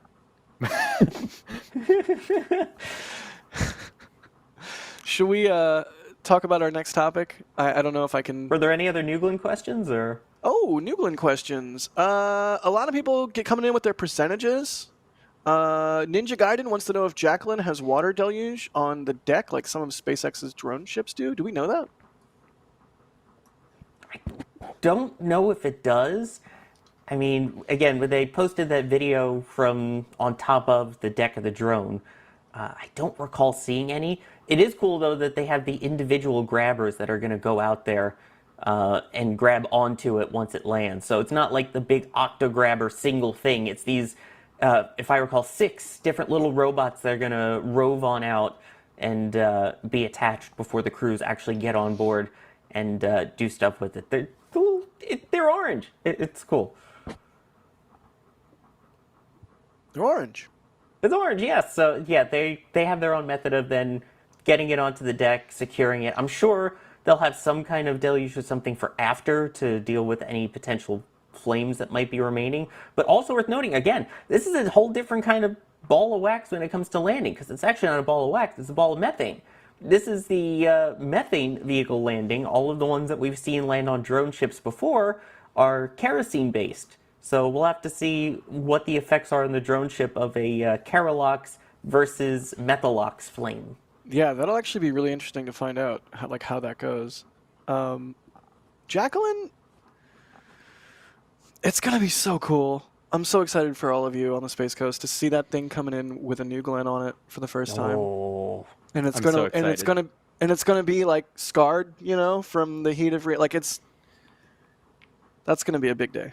I'm excited. I How is hope the soap pattern going to differ from Falcon 9? right like- because it's got the strakes and the 6 legs instead of 4, and it's completely different. It's got the boat tail bottom. It's got the wide bottom. It's a wide bottom girl. And with Starship, we get a bit of discoloration, but it's not like on building on top of the paint. Right, So right. this is going to be very different. Can't wait. wait. I can't Wide bottom wait. girls, they make the rocket world go round? Moving right along. Mighty unlike. Come on, that was Nope. good. No love. No love. That's what you get for making me cry. Mighty unlikely. They said, could we make a poll for the speed of New Glenn takeoff speed? 1, slow as before, and 2, normal as Falcon, 3, extra fast.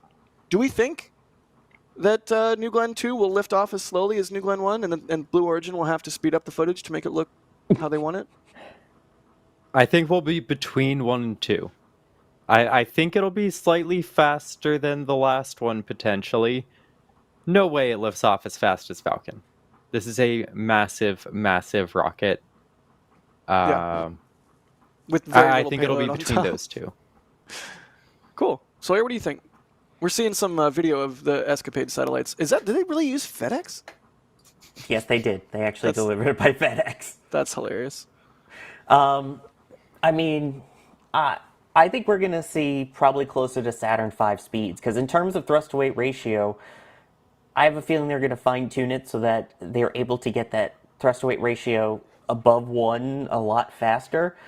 So I agree with D. I think it's going to be faster than what we saw in the first flight. It honestly kind of has to be if you really want to be able to have a pad that's reusable and not keep toasting it all the time by having all of the GSE be bombarded with flames for that long. So I think it's going to be faster, but there's no way that you get fast as something as light as Falcon 9. And I say light, obviously, relative. Right. Still can carry a lot of mass. Right. Before we do any more questions or move on, I do want to read a $200 tip from Blake Alexander. Blake, one of those names I will never forget because I see it popped up so many times. They say, I can't match the Space Pope, but thank you, Jack. During the dark days of COVID, you helped bring me to NSF and the community. I look forward to following you in your new ventures. I look forward to sharing them. It's going to be really cool. Blake, thank you so much now and always. We can't do what we do without the support of everybody out there, especially the people like Blake and Space Pope and Bideford and all the people that come out with the high dollar support. There's no adequate way. I always say it. And it's like a line that I've developed through like trial by fire. Like, how do you adequately express thanks for $200? That is so much money. And that's not even the kind words. Like, COVID was hell for so many people, I know. Myself included. So to know that we at NSF, not me, but we at NSF were helpful in any way to you or anybody out there to, brighten your day. There's no way better in your life to spend your energy than making other people happy, if you ask me. Crap, COVID, I by cried the way, again. Somebody COVID else and- talk. COVID actually is the reason I'm at NSF, partly because I was at my other job working in TV news as a producer, and needless to say, things got ridiculously stressful during the pandemic, covering all of that. And then obviously things happened in the United States around that time that were quite divisive, and it got very stressful having to cover it. And so that was why I ended up leaving, partly along with some other medical stuff. I left TV Right. news, and I'm like, I really want to do space journalism. The whole goal was to become a space journalist because I had been doing it since I was 17 as member of the press, Sawyer Flex, since STS 135. We were debating about this a couple days ago, so I had to bring it up. And I'm like, I've got to find a way to be able to do this full time and actually do what I love. And at the Artemis 2 scrub, I ended up going up to Chris G and being like, hey, any room for me at NSF? And he's like, I think we can find something for you. So I actually remember that, Sawyer. I don't remember that exact conversation, but I remember, what are you doing? I Stop think it. we on can the see that you're tears. crying. Seriously, dude? Kevin. But yeah, we were actually talking, I think, about if we were able to do any kind of legal gambling on the odds of SLS launching. I think was the actual conversation. It was joking, of course, but Yeah, I remember Chris B coming up and introducing me to you at the press site after Yep. one of the Artemis scrubs. Fond memory for It a was the variety second of one, yep. reasons. Thank you, Blake. 4 at the counter. Hey, somebody talk. I need a moment. All right. So take the next topic. It's the good one. It's the good one we can all be happy about. Thank God. I hope. All right, so I'll get started on this one. There's a lot of group discussion that we can have here, but in case you missed it, I don't know how you would have, but Jared Isaacman has been renominated to the post of NASA administrator. So it's been a long journey. So it was actually last year when Trump announced that Jared would be his nomination. And then Jared had gone through confirmation hearings and it was getting close. And then there was a falling out with Elon, and that nomination was pulled, citing him as a Democrat. And Right. but it seems Jared has continued the work building relationships in DC. And I mean, I think we could all see it, right? We could see sort of the classy, graceful recognition of the denomination, and we could sort of see him, playing the game, for lack of a better word. Wait, D, you were nominated? all right, I'm gonna go. Denomination. Took me a think- second. Um, God, Sawyer. Oh, it's like a So- warhead. It's like a sour candy in my mouth. Sorry, go ahead. So, of course, that was an interesting day to see that happen. And then Duffy, who was leading the Department of Transportation, started to also fill in as acting administrator of NASA. And it's been a turbulent time, to say the least, with controversy with Elon and sort of suggestions that NASA be rolled into the DOT.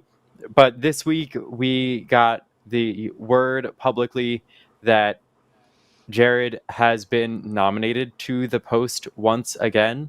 So clearly his experience in space and philanthropy and general good-naturedness has shown itself and worked to earn his renomination. I Now, love to see it.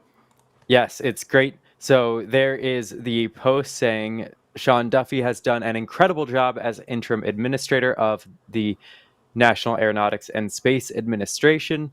This evening, I'm pleased to nominate Jared Isaacman, an accomplished business leader, philanthropist, pilot, and astronaut, as administrator of NASA.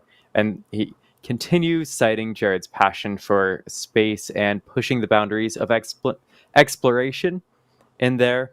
So, I don't know, that was pretty exciting news on the heels of the thoughts that NASA might go away as its somewhat independent department. That came at the same time as discussions of the Project Athena, which that's not released. So there's not a ton we can talk about detailed wise on exactly what's in there, what's changed. But Did he delete the tweet? did he? So I'm like actively looking for it right now because so basically, as part of his initial nomination, he came up with a working document that was meant to be like a, hey, if we get confirmed, here's a list of ideas and potential ways we could go. And that document, as outlined by Eric Berger, okay, no, he didn't delete the tweet, it's still there. That document, as outlined by Eric Berger in some articles, was leaked, seemingly by old space interests to disparage or put his nomination in jeopardy. And so, as part of the last couple days of Jared getting the nomination again, he posted this absolute book on Twitter, which you love to see, just breaking down everything. I mean, we don't even, there's literally no way we could read this whole thing on air. It would take like 20 minutes. But he talks about investing in the future, NASA as a force multiplier for science, solving the orbital economy, American leadership in the high ground of space, reorganizing and empowering NASA.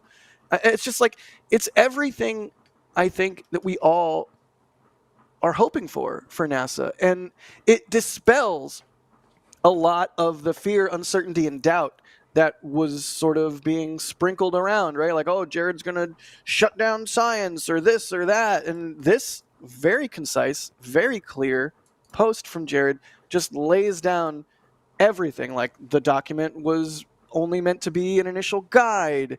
It's a working document. It was meant to be informed once the confirmation went through with, additional information. And just over and over and over again, rebutting some of that fear and uncertainty and doubt that was out there. So that alone, like, can we just be happy for a moment, even if he doesn't get confirmed, that we have people in a position to be in leadership that are this knowledgeable about the subject they're going to lead, that are this concise, that are this clear? God, I hope he gets confirmed. It's like we've been talking about this on Flame Trenches for weeks now at this point. Like, do we pull the happiness lever? I feel like we're a little bit closer to being able to actually pull that lever. I'd say we got the finger on the button, Jack. We got a finger on the button. Hey, it's EJ. What's up, dude? Hey, what's going on, everybody? Not much. I'm leaving NSF. That's great. All right. Did you know that? Did you know that before you just jumped in? Well, I got a bunch of people sending me messages, so I was like, oh, I guess I missed the memo. Sorry, bud. I'm glad you're here, though. Yeah, it's all right. I just had some time here. I've been away for a little bit. What's your read on the Isaacman situation, EJ? Could be a good thing, could be a bad thing. We kind of got to wait and see how it plays out. He has to get confirmed. What's up, chat? How you doing? Chat loves you. EJ, hey EJ, hey EJ. 07. Jeez.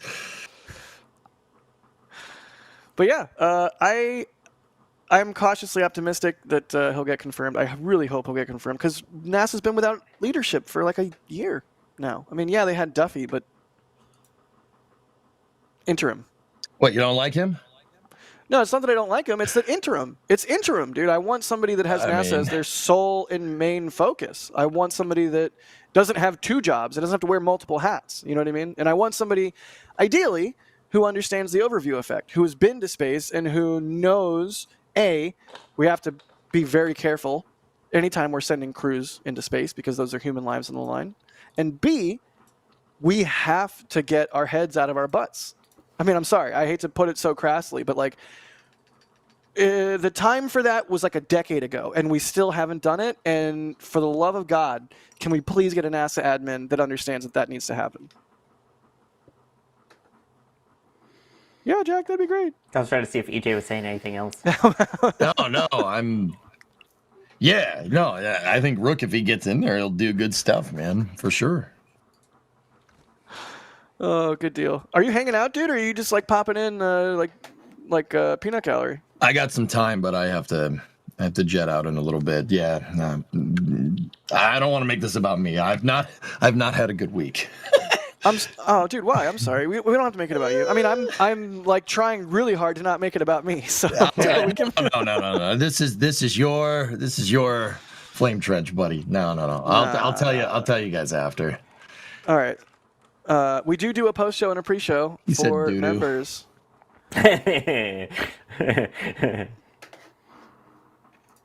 You're gonna miss that. Don't lie. Yeah, I'm gonna miss that. I'm gonna miss that a lot. We're all 5-year-olds here. It's fine. I don't plan on leaving the member Discord though, so feel free to harass me down there. I will still argue with Sawyer about bagels in food chat. Even though we just came to an armistice here, dude. Really? Oh no, actually no, we're not arguing about that anymore. We're gonna come to mutual agreements based on understanding of each other's cultures and values and norms and mores. Yeah. Will you still play the game that you say that you hate and is an awful game? I don't know, because the last time I played it, I beat you bad, and I don't know that your psyche could handle that again. Yeah, D lost bad. Alex, too. You're still in here.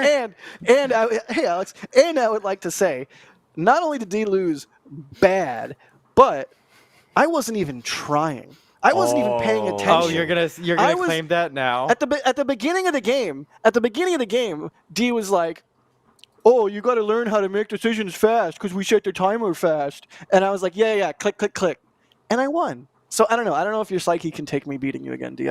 Maybe I'll still play it every now and then if I have time. Oh, look at me. If I have the time now, Mr. I'm too busy because I'm leaving NSF for a real job. Ooh. Well, I am going to give the new job my all in the same way that I gave NSF my all. So I anticipate a lot of being very busy. We'll see how it goes. But yeah, I guess I'll give my thoughts because I haven't done that yet. Please. Yeah, please. I'm hopeful, but not too hopeful. I don't want to be the Debbie Downer of the group, but I have to look at the other side of things here. Jared's an amazing person. I love his ideas. Everything that he posted in that crazy long tweet, I noticed I kept nodding my head of like, yes, I agree, yes. But the problem is he is a small cog in a large gear wheel thing, whatever. Yeah. Obviously he has brilliant ideas, but will there be the committees that will allow that to happen? Will the rest of Congress allow him to act upon that? Can his word be strong enough to keep NASA as an independent agency? I'm very hopeful with him as the helm that NASA will remain independent and not be merged in with DOT. As for what he's asking for in terms of the ability to try and save as much science as possible, I don't know. It's not like, because, he talked about how he wanted to be able to put in his own money even to save Hubble, to help with getting expedited science to the ISS. The problem is he's not dealing with his own money anymore. He's dealing with federal funds. He's dealing with taxpayer money. And things are a little different when you're dealing with that versus you can write a check out of your own pocket. Yeah. I mean, I understand where you're coming from, Sawyer. He is a cog in the machine. He's not the machine. That's the word I was looking for. Welcome, my son. Welcome to the machine. But yeah, I'm hopeful that out of anybody, if he can save science, like if somebody could save science as much as possible, I trust that it would be him. I hope that it would be him. I agree. And I do think there is a place at NASA for science. I think that is a thing NASA should do. I do think it's 2025, and there is a series of proliferated constellations in low Earth orbit. And can we free up some NASA funds and still achieve our science goals? Because we now have these, assets that were hitherto unconceivable. Maybe it's part of how we modernize it for 2025. I don't know. I'm just really, really hopeful, because a smart person is hopefully, green lights to Malibu, going to be in charge of fixing things. And I have faith, but we'll see how it goes. Yeah, I said unconceivable. It's inconceivable. I'm a troglodyte. Go ahead. A D. what? Troglodyte. That's what I am. I'm gonna sort of hold my breath until we get what Jared's full current plan is, and we see it start to take shape. Because, like you've all been saying, Jared's not. It's not like Jared just gets to say one thing and that happens. I'm sure. I mean, he already said that this plan has changed. What was it? 62-page version of the plan, down from over 100. Like, that was months old, and so we're gonna have to wait and see how has that been shaped and reformed in the coming months. Hopefully, it brings good things for NASA. Who knows? I'd be curious, like, who is it helping advise on the plan and all those sorts of things. So I don't know who a better administrator would be that could actually be in the place right now. Right. But I'm just gonna wait and hope that this means good things for NASA. Cautiously optimistic, I think, is the headline. Yeah, and I very much liked his idea of utilizing what is already there. Like you pointed out, the in-space constellations. Let's use them. Why not? The ISS, we still have it for a couple of years. Let's get those expedited science experiments out to be able to do them ahead of, if Gateway ever happens, and the rest of the Artemis missions. I really like his ideas on that. I hope that they can come to fruition. Yeah, I think. He's okay. Oh no, we're playing a video. I thought Kevin was highlighting a thing. Ryan did a really great job with this video, by the way. Good job, Ryan. If you haven't seen it, I believe it's on our Breaking Space channel, if I'm not mistaken. Ryan Katona of NASASpaceflight. Do you think I would highlight things that reflect my political beliefs? No. That's why I was like, "What? Oh yeah, no." Like it was only a fraction of a second there, Kevin. Come on now, a lot going through this noodle of mine right now. All right, dude. Yes, at real Kevin Michael Reed. Oh man. I hope he gets confirmed. I just hope he gets confirmed. Like, we need to live in that timeline. I don't want to live in the timeline where he doesn't get confirmed or where NASA gets folded in the DOT. I'm not excited for that future. I want this. I want to see frickin' moon landers on moon landers, and I want to see science. Give me all the things. I hope we get all the things. Jack, if he gets confirmed, you realize you have to come back for a special flame trench, right? Why? Because we need to hear you talk about him doing all the things like you just said. You're gonna have to. It's unavoidable. Or we just get a recorded video from Jack saying he's gonna do the things and just loop that. He's doing the thing. Minutes. Yeah, I'll record a video. I'll just record a video, like a good video of me being like, "Yay, he's doing the things," and you can play that. Or if it goes badly, I'll record a video of me going, "He didn't do the thing. They didn't let him do the thing." Yeah, and then you can play that. All right, you drive a hard bargain. That sounds good. Oh man. Let's do some Jared questions. How about? I'd rather be flying an X-Wing is asking, does Rook have to redo all the confirmation hearings? So do we think it'll be a whole long process again? Is there a way they can expedite it? Can he just go straight to the Senate? I saw something about that on Twitter. So that gets pretty complicated. And in the Breaking Space video, the way Ryan explains it is like, well, we don't really know because there are forms of appointments that can bypass the need for, I believe, the committee. But if anyone on the committee requests them, then it would call. Then they would need to do the committee vote. And it's also like, well, he already did the committee vote and was through the committee and everything. But that nomination was totally rescinded. Right. And so maybe the committee could just do another vote without the hearings. Maybe they want to do a full set of hearings again. I wouldn't be surprised at all if they want to do a full set of hearings again, based on the fact that that plan came out and Right. like we don't have a solid things, but there's Eric Berger saying that hearing good things about the confirmation timeline, which would typically require a second committee hearing. And so if there's momentum behind moving it along, that sounds like a good thing, that he could take the role reasonably soon. This is classic, like vintage Berger right here. Like, look at the wording. No, I'm serious. Like Eric Berger and good reporters take their wording and use it deliberately. So maybe I'm putting my tinfoil hat on here and reading too far into this, but the first sentence has the word typically, which is doing a lot of work when you consider the second sentence seems to be some momentum. That, to me, says that tinfoil hat, says that the typically is, maybe this time it won't require that. But, maybe I'm wearing the tinfoil hat again. I can hope and dream, okay? Let me dream. Yeah, when I did journalism, the wording is very, very directed and very chosen in certain instances. And yes, allegedly pulls a lot of weight if you've ever watched any local news.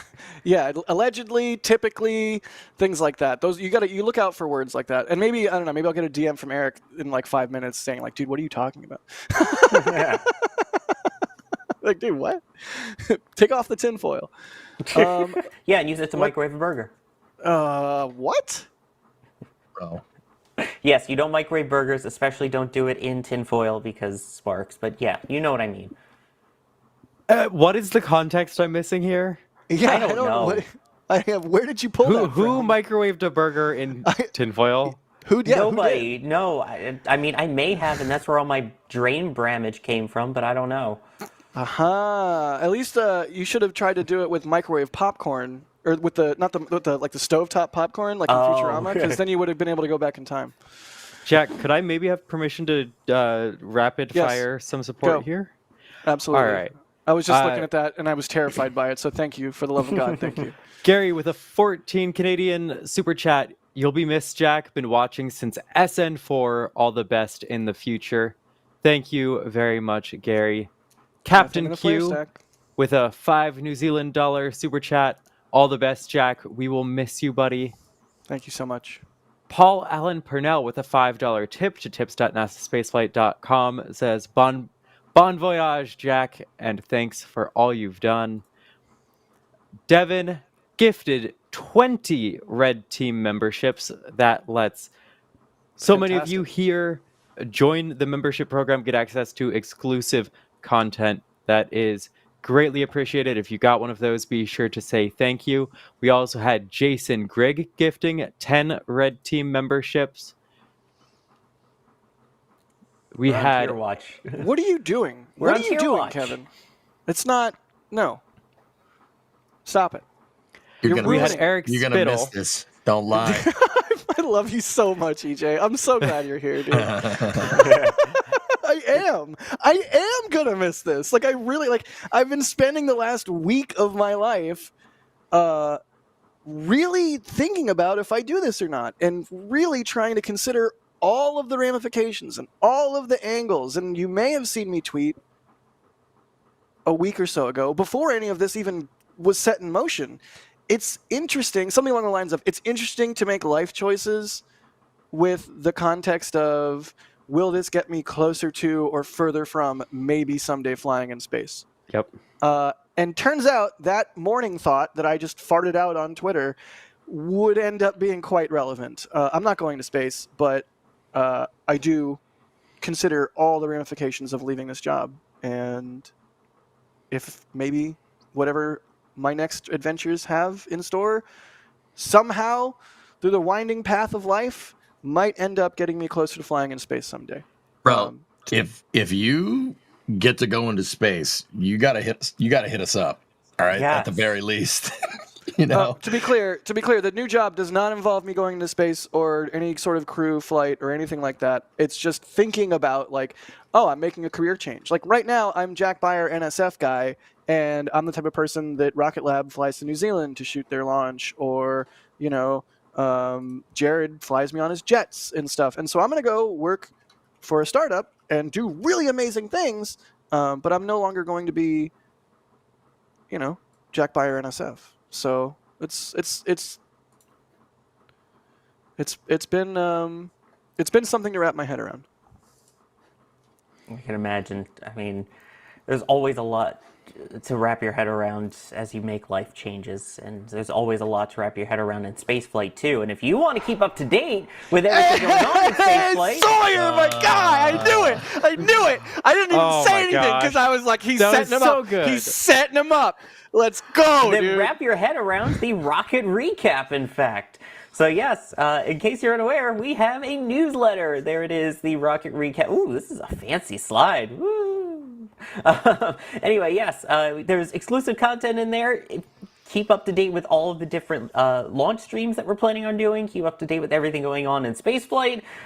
We've got some occasional behind-the-scenes stuff in there. I think Jack at one point was one of the first people to do the Q&A with the people at work at NSF, to go through all of their favorite things, and incorrectly said what his favorite shuttle was. So Atlantis. It's Atlantis. It's the best shuttle. Endeavor. But anyway, all of that was in the rocket recap. So you'll have to see who else agrees with me on their favorite shuttles when we do those. All of the awesome things you need to know, behind the scenes content, what's coming up this week, all of that in the newsletter. Make sure you sign up. I believe we have the link in chat, and it's !newsletter. We don't spam you or anything. Trust me, it's not a lot, but it's very informative when we do. It's also really good for like random store. Hey, look, it's Steve's face. Random store updates, things like that. Like if we have, I don't know, if we found additional stock of something, or if there's a promo code. I don't know. Or new merch for the stuff that just came out with like the 20-year tour, all of that. Yeah, definitely. Want to know all the behind the scenes that goes into it? Don't forget, we also have the blog. We have Shopcom too. So. Ooh, Shopcom! I forgot about Shopcom. How could you, Jack? You've already forgetting about us, and you haven't even left yet. I'm sorry, Sawyer. I blew it. Shame. D, do you want to read some more supers? Yes. We're so far. We're about an hour behind on support here. God. Y'all have been so incredibly generous. We're going to rapid fire, but we so appreciate the support, and I know Jack appreciates all the love here. Eric Spittle with a $10 tip. You're going to be missed, Jack, for all you've done. Thank you so much, Eric. UK Hudson with a 5 Curly L super chat. We will miss you, Jack. I think it's time for you to wear a kilt now wherever you go. Nope. Just watch that bacon, mate. Nope, not wearing a kilt. I got out of that one. Yeah, you're free from that. Joaquin with a $10 super chat. Been watching you since you used AirPods as your mic. I hope your new job isn't cooking bacon. We will miss you, Jack. Sometimes. Don't tell Kevin. What's he gonna do? Fire you? Technically, I was above Kevin. Technically, you were. Yes. Right. Wait. Right, Kevin? So you could fire him? Technically, I mean, no. Oh, why? All right. Because I'm not DOS. I mean, you're higher in the hierarchy, man. Joke's on you. There is no hierarchy. Wait, rapid you guys fire. are getting paid? Go! Rapid fire, go! Sorry. B Showman 1 with a $10 super chat. Best of luck, Jack. This episode should have had the full cast involved in your send-off. We might be getting some more people in here. I don't know. We've had people jumping in and out. Steve Kale with a $5 super chat. thank you for the support. That diabetic kid. I don't have to read that one. $5 super chat. Hey, Jack, remember when you realized you had no mute powers? We remember. We're not crying. You are. We'll miss you. The thing about that is I did have mute powers at one point, but they took them away from me, and I didn't realize they took them away from me. Probably because I abused the power. Anyway, rapid fire. Yes, Telstar86 with a 5 curly super chat just realized Jack is secretly an acronym for Jack Actually Considered Kilt. Echo Deal with a $5 super chat. A job you can't refuse. It's not the Rocket Mafia, is it? No. The job you Is can't it? refuse. It is not. No, it was just Like literally a Mafia. really... Can refuse. I keep forgetting EJ's there, and it's delightful. No, it's literally an opportunity that I couldn't turn down. And it's the sort of thing where the reason I can work my butt off at NSF and love it every second of it is because I truly believe in the mission of bringing the news of the new space age to the masses. And I would have never accepted this new job if I didn't also truly believe in their mission. So stay tuned, more to come. I'm so excited to share more. I'm not ready to yet, but Can we there interview is- you when you're on the other side of the fence, like so much past NSF? Can we interview you? Maybe not me, but I might have some NSF live guest suggestions in the near future. But maybe me. I don't know. We'll see. Intriguing. Yes, We'll from see. undisclosed Now- company is going to be great. Dougal with a 6 Canadian super chat. Thanks for all the laughs and Godspeed, Jack. May your skies be blue as you fly safe. Hey, hey. Thanks, Dougal. Always love seeing your name pop up. One of the regulars. We have John, Mr. Turkey, with a $10 super chat. A coffee to go, Jack. As you were like one of my first friends on chat, I lived through Aw. your sense of adventures. Best of luck, man. Love ya. Keep taking those amazing pictures. We all know you will. I will. Thank you. Ah. I like how he's Mr. Turkey and not Mr. Coffee. Do you want me to run some of these? That, if you would like to take a couple, and then I'll gladly take back over. Yeah. Sorry, Ethereal guys. I was Swordsman. working on something else, and I didn't God. realize I had D Oh, spaced up there, or Jack God. spaced up there for so long. Yeah, that was Go a ahead. lot. I thought you were trying to make me cry or something. Like, I mean, can't do yeah. it on demand. I have to actually feel feelings. Believe it or not, I'm capable of that. You generally don't do No. that. Ethereal Swordsman, thank you so much. All bagels are just sad donuts. They're not. They're boiled, not fried. They're very different. We've been over this. Thank you so much, Ethereal Swordsman, one of the regulars as well. Stuart Young, thank you so much. They say, Jack's been the multiple highlights of my week every week. Hope you make it to the Astro Awards this January. Want to shake your hand again. I plan on it. I'll be there. And thank you. Bideford again with a $10 super. They say, Jack, you were the reason, along with Sawyer, that I officially joined NSF. For a long time, I just watched and never opened my mouth. Just so you know, your girlfriend better love you tenderly. Joke's on you. I don't have one. Neither of us do. Can't relate with you two. Yeah. Oh, yeah. Oh, wow. Oh, I'm D. I'm so happy. I had to take the dig. I had to you take did. the You Thanks, did. D. I'm You're glad you welcome. did. I wasn't going to throw you under the bus, but you did yourself. Yeah. D. Lucy says jelly. Thank you. M9J16. They say, oh, NSF. Well, you have big shoes to fill. Jack, you are the star of the show, in my opinion. Good luck in the future. For the love of space, hopefully your new job has nothing to do with bacon or cooking. It doesn't. Y'all. I appreciate the kind words. Like, don't get me wrong. I have a massive ego. Feed it, please. Yum, yum, yum. It's delicious. Also, NSF is so much more than me. And any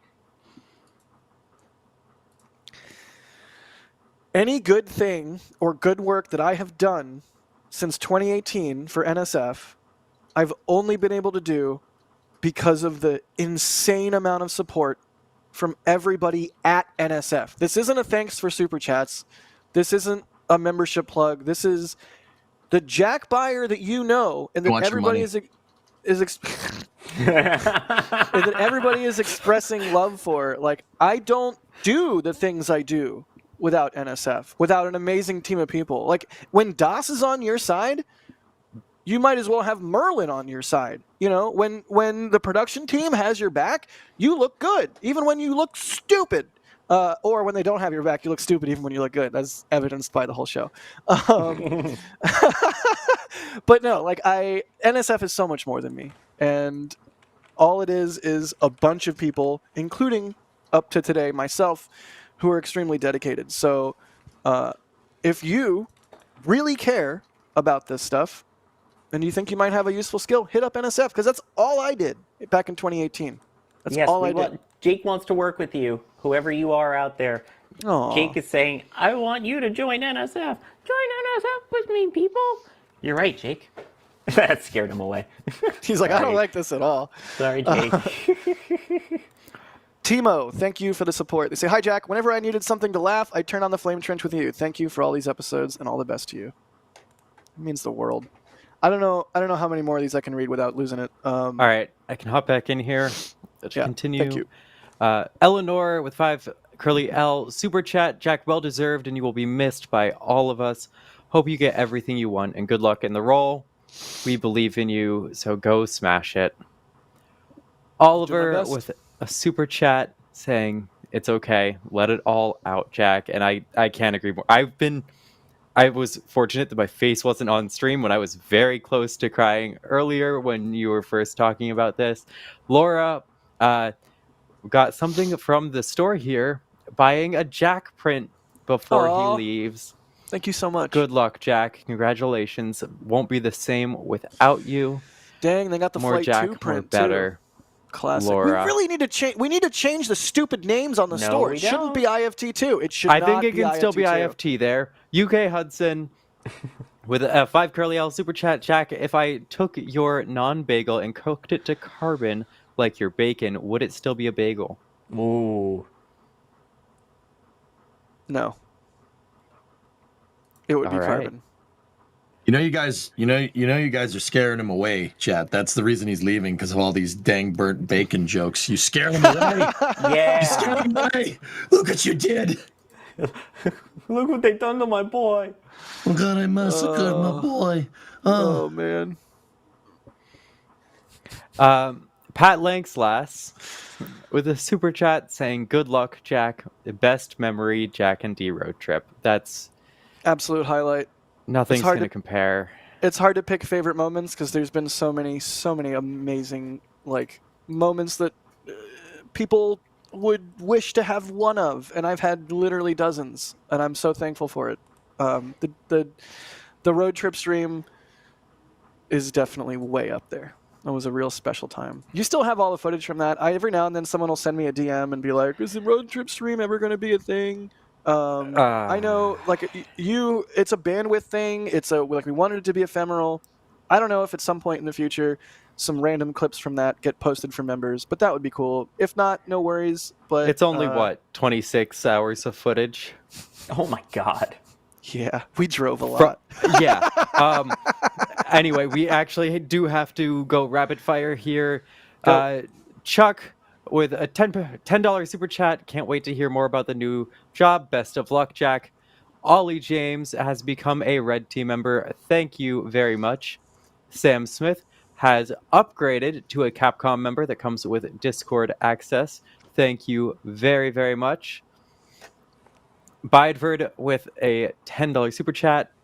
Jared in as Jack is out. I can smile at that, and Jared has not deleted it. Hugs, Jack. Thank you so much, Bideford. Always wonderful seeing your name in chat. I'm seeing a name. I'm seeing a name in the in CommsNet. Oh, yeah, I am also. I think Okay. that's probably my cue to hurry up here. We're still 30 minutes behind. D Lucy, super chat saying jelly. Falcons made a $20 tip to tips.nasaspaceflight.com. Congrats and best wishes, Jack. Everybody should watch War Games. It's a great movie. The chemistry between you, EJ, and Sawyer was worth waiting for every week. Today's a sad day. There's no such thing as the Two Musketeers. There are no Two Stooges. Thanks for the countless hours of entertainment, education, and opinion. You're welcome. Bideford once again with a super chat. Alex, you must also join the Flame Trench with Sawyer, EJ, D, and Alex. You. Alex? Still in call? Sure. Hi. Hey. Hi, Alex. Alexander Sterling with 10 curly L's. Just a quick note. So glad I could meet you in London. I'm sure I speak for all when I tell you, good job, man. Proud of you. Go get it. Thank you. London was so incredible. I'm so glad we got to do that. Me too. That will forever go down as peak. Promise myself I wouldn't cry. Oh, yeah. By the way, D, I know what it's like trying to get through a panel. That's why I wanted to let you go for a little bit, but I wanted to pop on and say something for Jack, because it would be rude not to, wouldn't it? Because it is sad. But it's also very positive. It's also, don't you dare cry. So I'm a Yorkshireman, Jack. You're not allowed to sob. But it is a testament to the hard work he's put in, because you get noticed. That's how it works. So we're a vehicle for people getting noticed. We've lost 5 people to SpaceX before this. I mean, that's not a terrible thing if you think about it. If you look at the grand scheme of things as an organization, that we've not lost people because they've got bored of us, or we've fired them, or they've gone, no, can't be bothered with this, I'm going to go somewhere else. They've been snapped up, headhunted by big companies that we cover, like SpaceX. Not saying Jack's on SpaceX, I'm just saying there's examples. Yeah, to be clear, I'm not going to SpaceX. I know, I've been very careful with words. I've not planned I'm this. going somewhere even cooler. Sorry, continue, Chris. I haven't planned this. This is why I'm like, blah, blah, blah, blah. And that's a good example. I'm an idiot. I started this thing 20 years ago, and I'm a complete idiot. I just got lucky. I just got lucky by the people who basically found us and said, well, I can do this, and I can do that. And like Jack did, didn't you, Jack? You did that. You literally said, I can do this. And you give people a chance. You can't say yes to everybody. You've got to see something in people. And that's my proud point, is that I've seen something in people like Jack, and look where they've gone on to. And this is, I know what Jack's going on to, and it's like a big, massive sort of like, wow, that's awesome.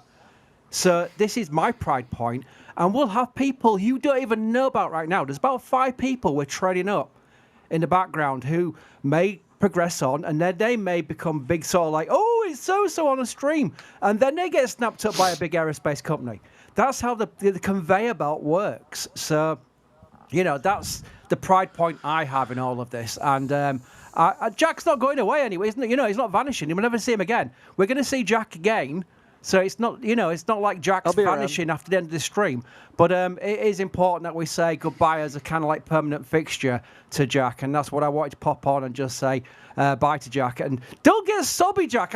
I still got a bone to pick with you, because you say I walk really fast. And I don't know where that came from. I don't. I do not walk really fast. I don't know where that came from. It comes from your walking speed. It comes from the speed at which you walk, dude. I just want to find I want to find endpoint to sort of like give a bit of a jovial thing, because it's not sad. Jack's going on to big things. Everyone be happy. Thank you, Jack. Yeah, I know I'm like all sad on stream and stuff, because it's like a closing of a book of my life and an opening of a new book. And the tears that you are seeing and the emotions that I'm expressing are not, I'm not sad. I'm extremely excited and extremely happy. Also, oh my God, look how tired I look in that photo.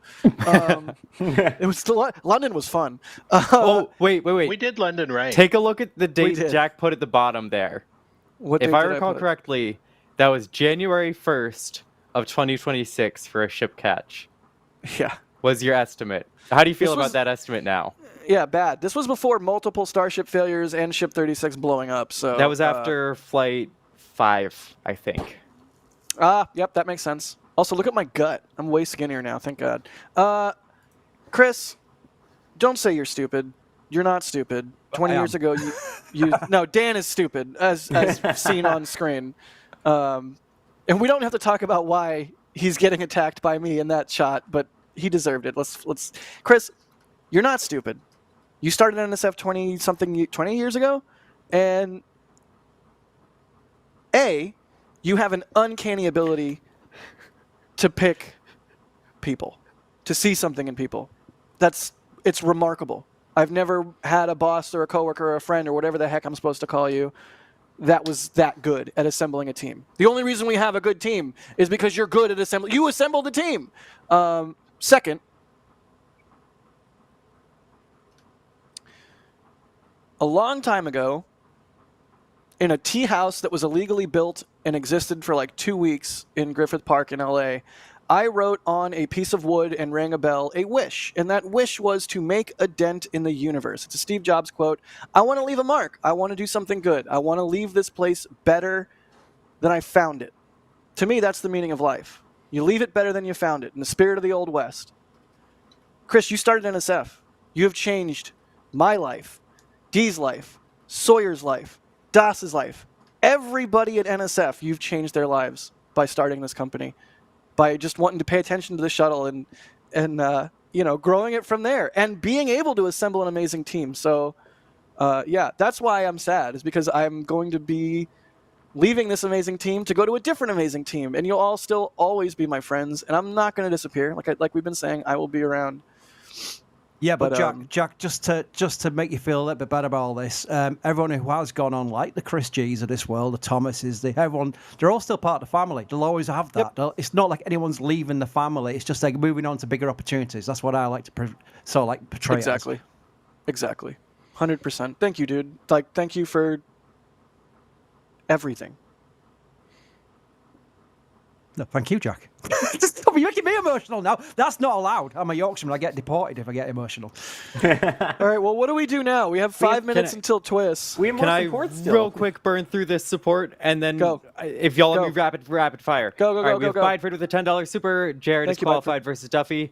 Absolutely. Oh, I hit the wrong button. Thank you so much, Bideford. The next one is also you. The committee was ready for approval, so hopefully this one will be quick. Yes. Martin with a super chat. Thanks. Wait, how did Thanks, you get Jack. that? Don't worry about it. Don't worry about it. I got it from people and I passed it along. That is all that matters. I forgot about that shot. Martin, thanks, Jack, for all your work helping NSF. Russell Snodgrass, best wishes. Jack, thanks for all the good times. Mazel tov, and that is with a $100 super chat. That is incredible, y'all. Oh man, when Max and I went to New Zealand. So generous. You went to New Zealand. I went to New Zealand with Max. Also a highlight of my entire life. Like, holy cow. Thank you to Rocket Lab for doing that. And thank you for Max for being such a good travel buddy. Dave Avery with a $20 super chat. Davery! I'm Davery getting to the ranch around noon tomorrow. Dang. Oh, crap. Yeah. I might see you. Dave, I want to see you. We'll see how. Well, I'll hit you up. William Foss with a $10 super chat. What? I'm slow or late. Jack is leaving NSF? Yes, but only to go on to bigger and better and very, very, very exciting things. Luke with a super chat. Have you considered tying Jack's beard to the rocket ranch to stop him leaving? That's a great idea. Oh, we've got Gage in the background. Gage, tie him to rocket ranch so he can't leave. I don't know if they can hear me, but Jack, so since today is your final flame trench, I do have one more surprise that I brought you. I'm going to grab it. I thought I'd get you a cake that says, thank you, Jack, for everything you've done for NSF, especially since you've inspired me as well. And when I started doing field operations, I've always admired what you've done for NSF. And now that I'm doing it, I thought I'd show my appreciation to you as well as everybody else in chat. Thank you, Jack, for what you did, my friends.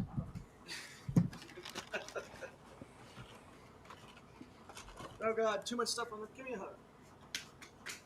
I love you, Jack. Hugging out of frame. All right. And Leica coming in too. Oh, Leica wants a hug too. Thank you, dude. Like it was a cake. Really sweet of you. Yeah, we have 2 minutes. I think you're right. Yeah. Well, I just thought I'd pop in. So thanks, everybody, for the support, and good luck, Jack. Thank you, dude. That's so incredibly sweet of you. Go, D, go. Selling. Good luck and clear skies on your new flight plan. Phil says, Jack, good luck and amazing to meet you at the UK meetup. Godspeed. Bacon for life. Credence with a $20 super chat. Jack will be missed, but like Crispy and the others, I wish you the best of luck and have fun at your new endeavors. And no pepperoni pizza. New member. Oh my God, this is The GIF montage. I was being a ship and Max was the tower, and this is me attacking Dan because he's Dan. Sorry, continue, D. Bainsy has become a PadRap member. Thank you so much for joining the membership program. Bideford with another super chat. Thank you so much. I can't handle the thought of Jack not being here. Me neither, Bideford. Tyler, best of luck, Jack, with a store message. We've got two things from the store here. Let's see what they are in the upper right corner. An Eclipse print and something else. Your Flight 2 shot. Thank you so much. Tony Gomez with a $20 super. Jack is one of the first people I met at Starbase. NSF is how I found this place. Thanks for the memories. Tyler, what's up, man? Tell the kids I say hey. Drunar, it feels like it's been a lifetime. We'll miss hanging out with you, Jack. Looking forward to seeing your next phase of great work. We all are. Bye for another super chat. It's gonna be so cool. Sorry, continue, D. Chris is the best in the UK to have created the best channel ever. Love you all. You don't have to be apologizing for interrupting me. These are all for you. You deserve all of these thanks. I'm the not Diabetic Kid with a super chat. No slight to any other members, but this feels like a chunk of the soul of NSF is leaving. No, absolutely not. Like, no. I understand where people are coming from, but no. Like, NSF is a monolith. It's so much more than me. It's always been more than me. I mean, Mary, NSF wouldn't be NSF without Mary. NSF wouldn't be NSF without every single person that contributes in some way. It's so much bigger than me. Just because I'm loud, like, thank you. NSF's going to be kicking butt and taking names far into the future. But don't fret just because I'm leaving. Oh my God, it's purchase from the store. Oh, Caesar! Oh my gosh. What's up, guys? You're gonna miss this dude. Hit it with a store message. Onward and upward, Jack. We wish you all the best and love you very much. You've left your mark on all of us. Bideford with another one. Good grief, guys. I'm now truly bawling. If I weren't having to read this all, I would be too. Wilbo gifting a Red Team membership. Thank you so much. Mick Mullins with a $10 tip. Jack, stop being so humble. We will miss you, man. We all are going to. And Credence with a super chat calling pizza pooperoni. Nutopia Labs with a $10 super chat. Jack will miss you. NSF team, thanks for everything. We all love you. And Jack, I just need to reiterate, on top of everything. Oh God, you've been such an incredible team member to work with here. When I first heard that you were leaving, I was shocked and so happy for you, and so sad that I wouldn't be able to be spending so much time with you. And it's gonna make Starbase trips so different. And thank you for being so welcoming. And I mean, all of the memories, going to New Mexico, going to LA, going to London, every single Starbase trip. Thank you. I know we're bleeding into Twist, but I have to say mine, Jack. I first started, I remember doing the edit test for you, and we had to do editing tests, and there was a couple of nitpicky things. Back when I ran post and Kevin didn't, because Kevin didn't exist yet. Yep, but you were like, oh my God, you've got something here, dude. We want you. I was like, is this okay? You're like, dude, this is phenomenal. So, not meant as a Sawyer flex, but just your encouragement really helped me out there, especially when you're like, hey, you want to do the Cape flyovers? And now I've been editing every Cape flyover for 3 years, basically, with a couple of rare exceptions. That's all from you.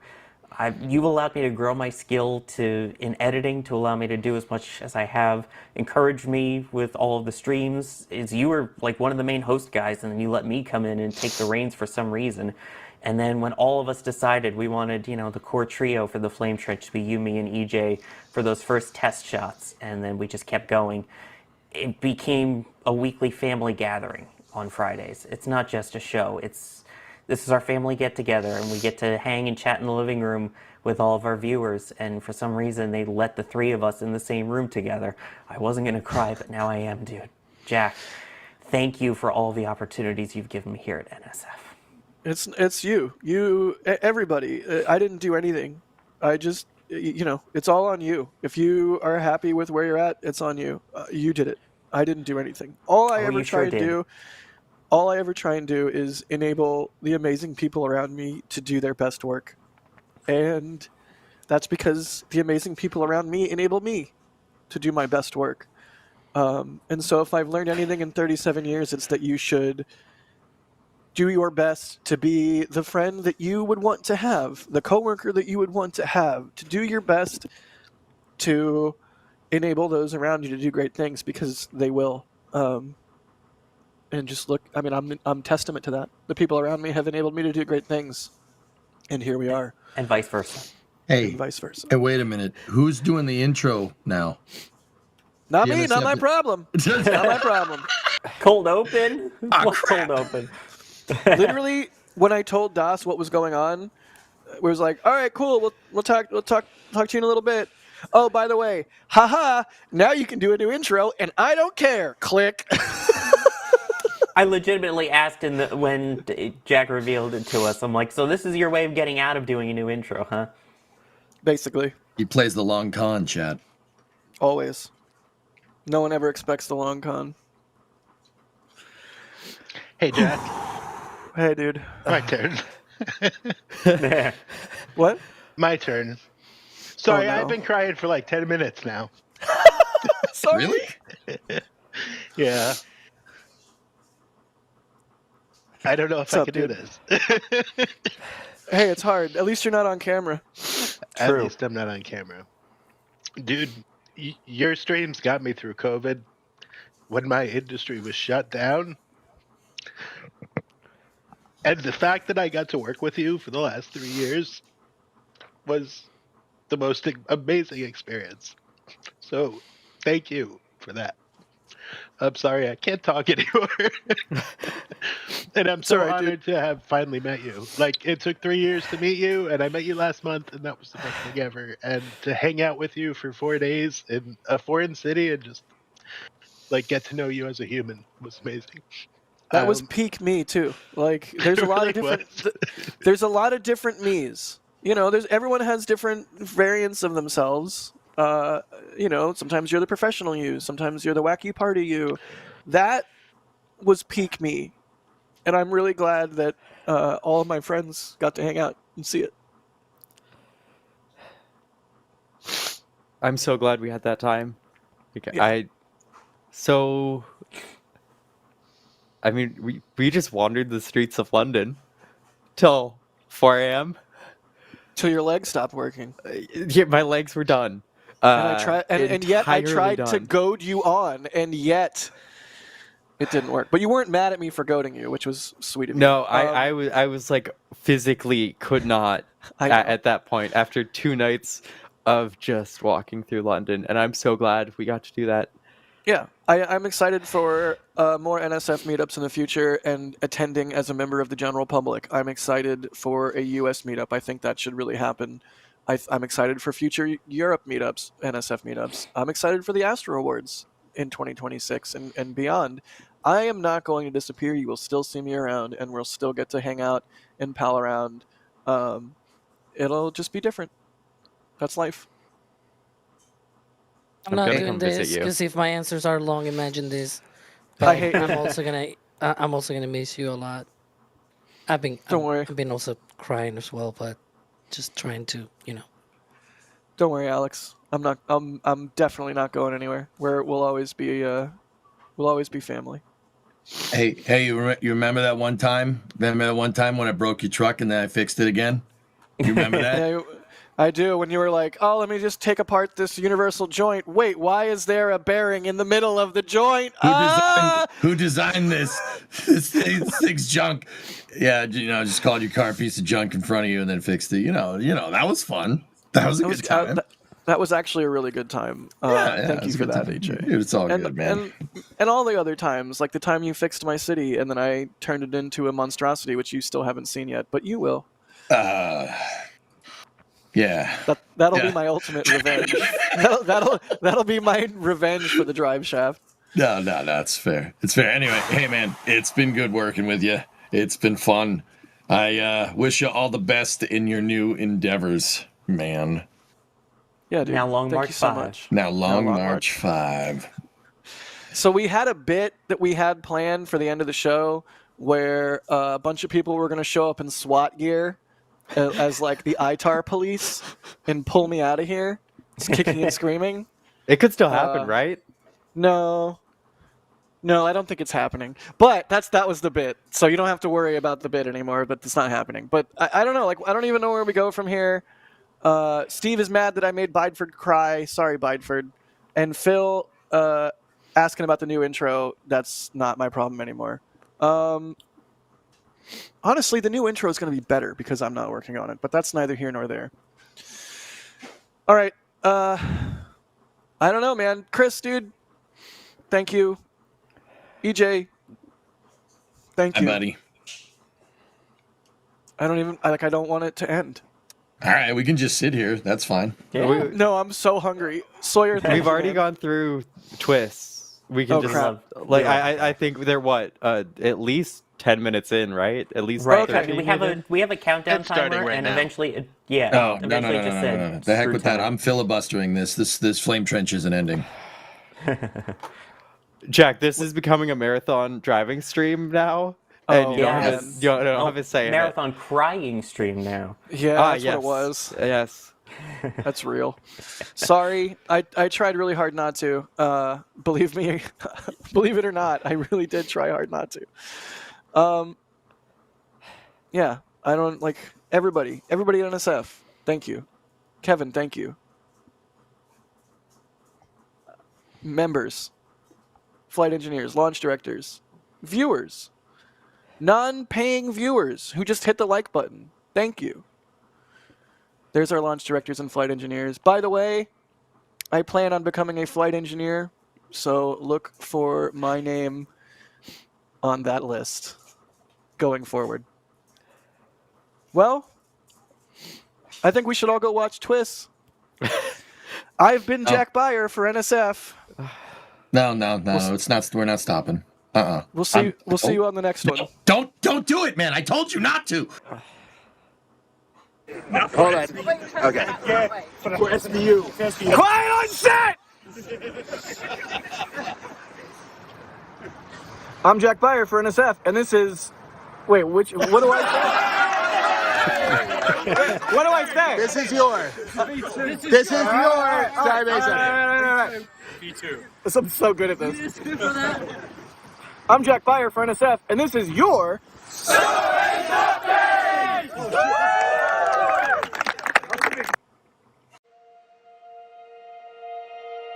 And here we go.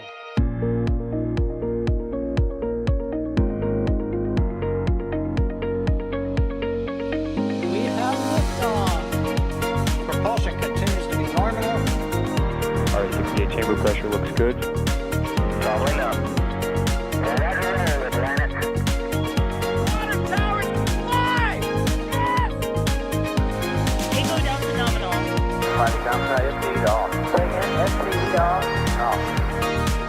It's orange!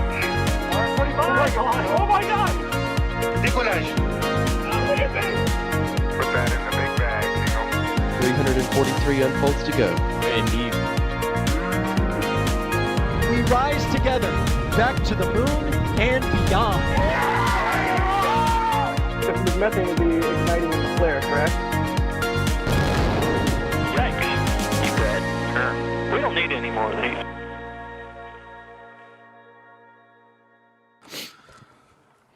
Hey, what's up, y'all? Sorry I'm late. Did I miss anything? Did Jack ever scratch that lottery ticket he got, or? He's leaving! Are you freaking kidding me? Jack is awesome. Go watch Twist.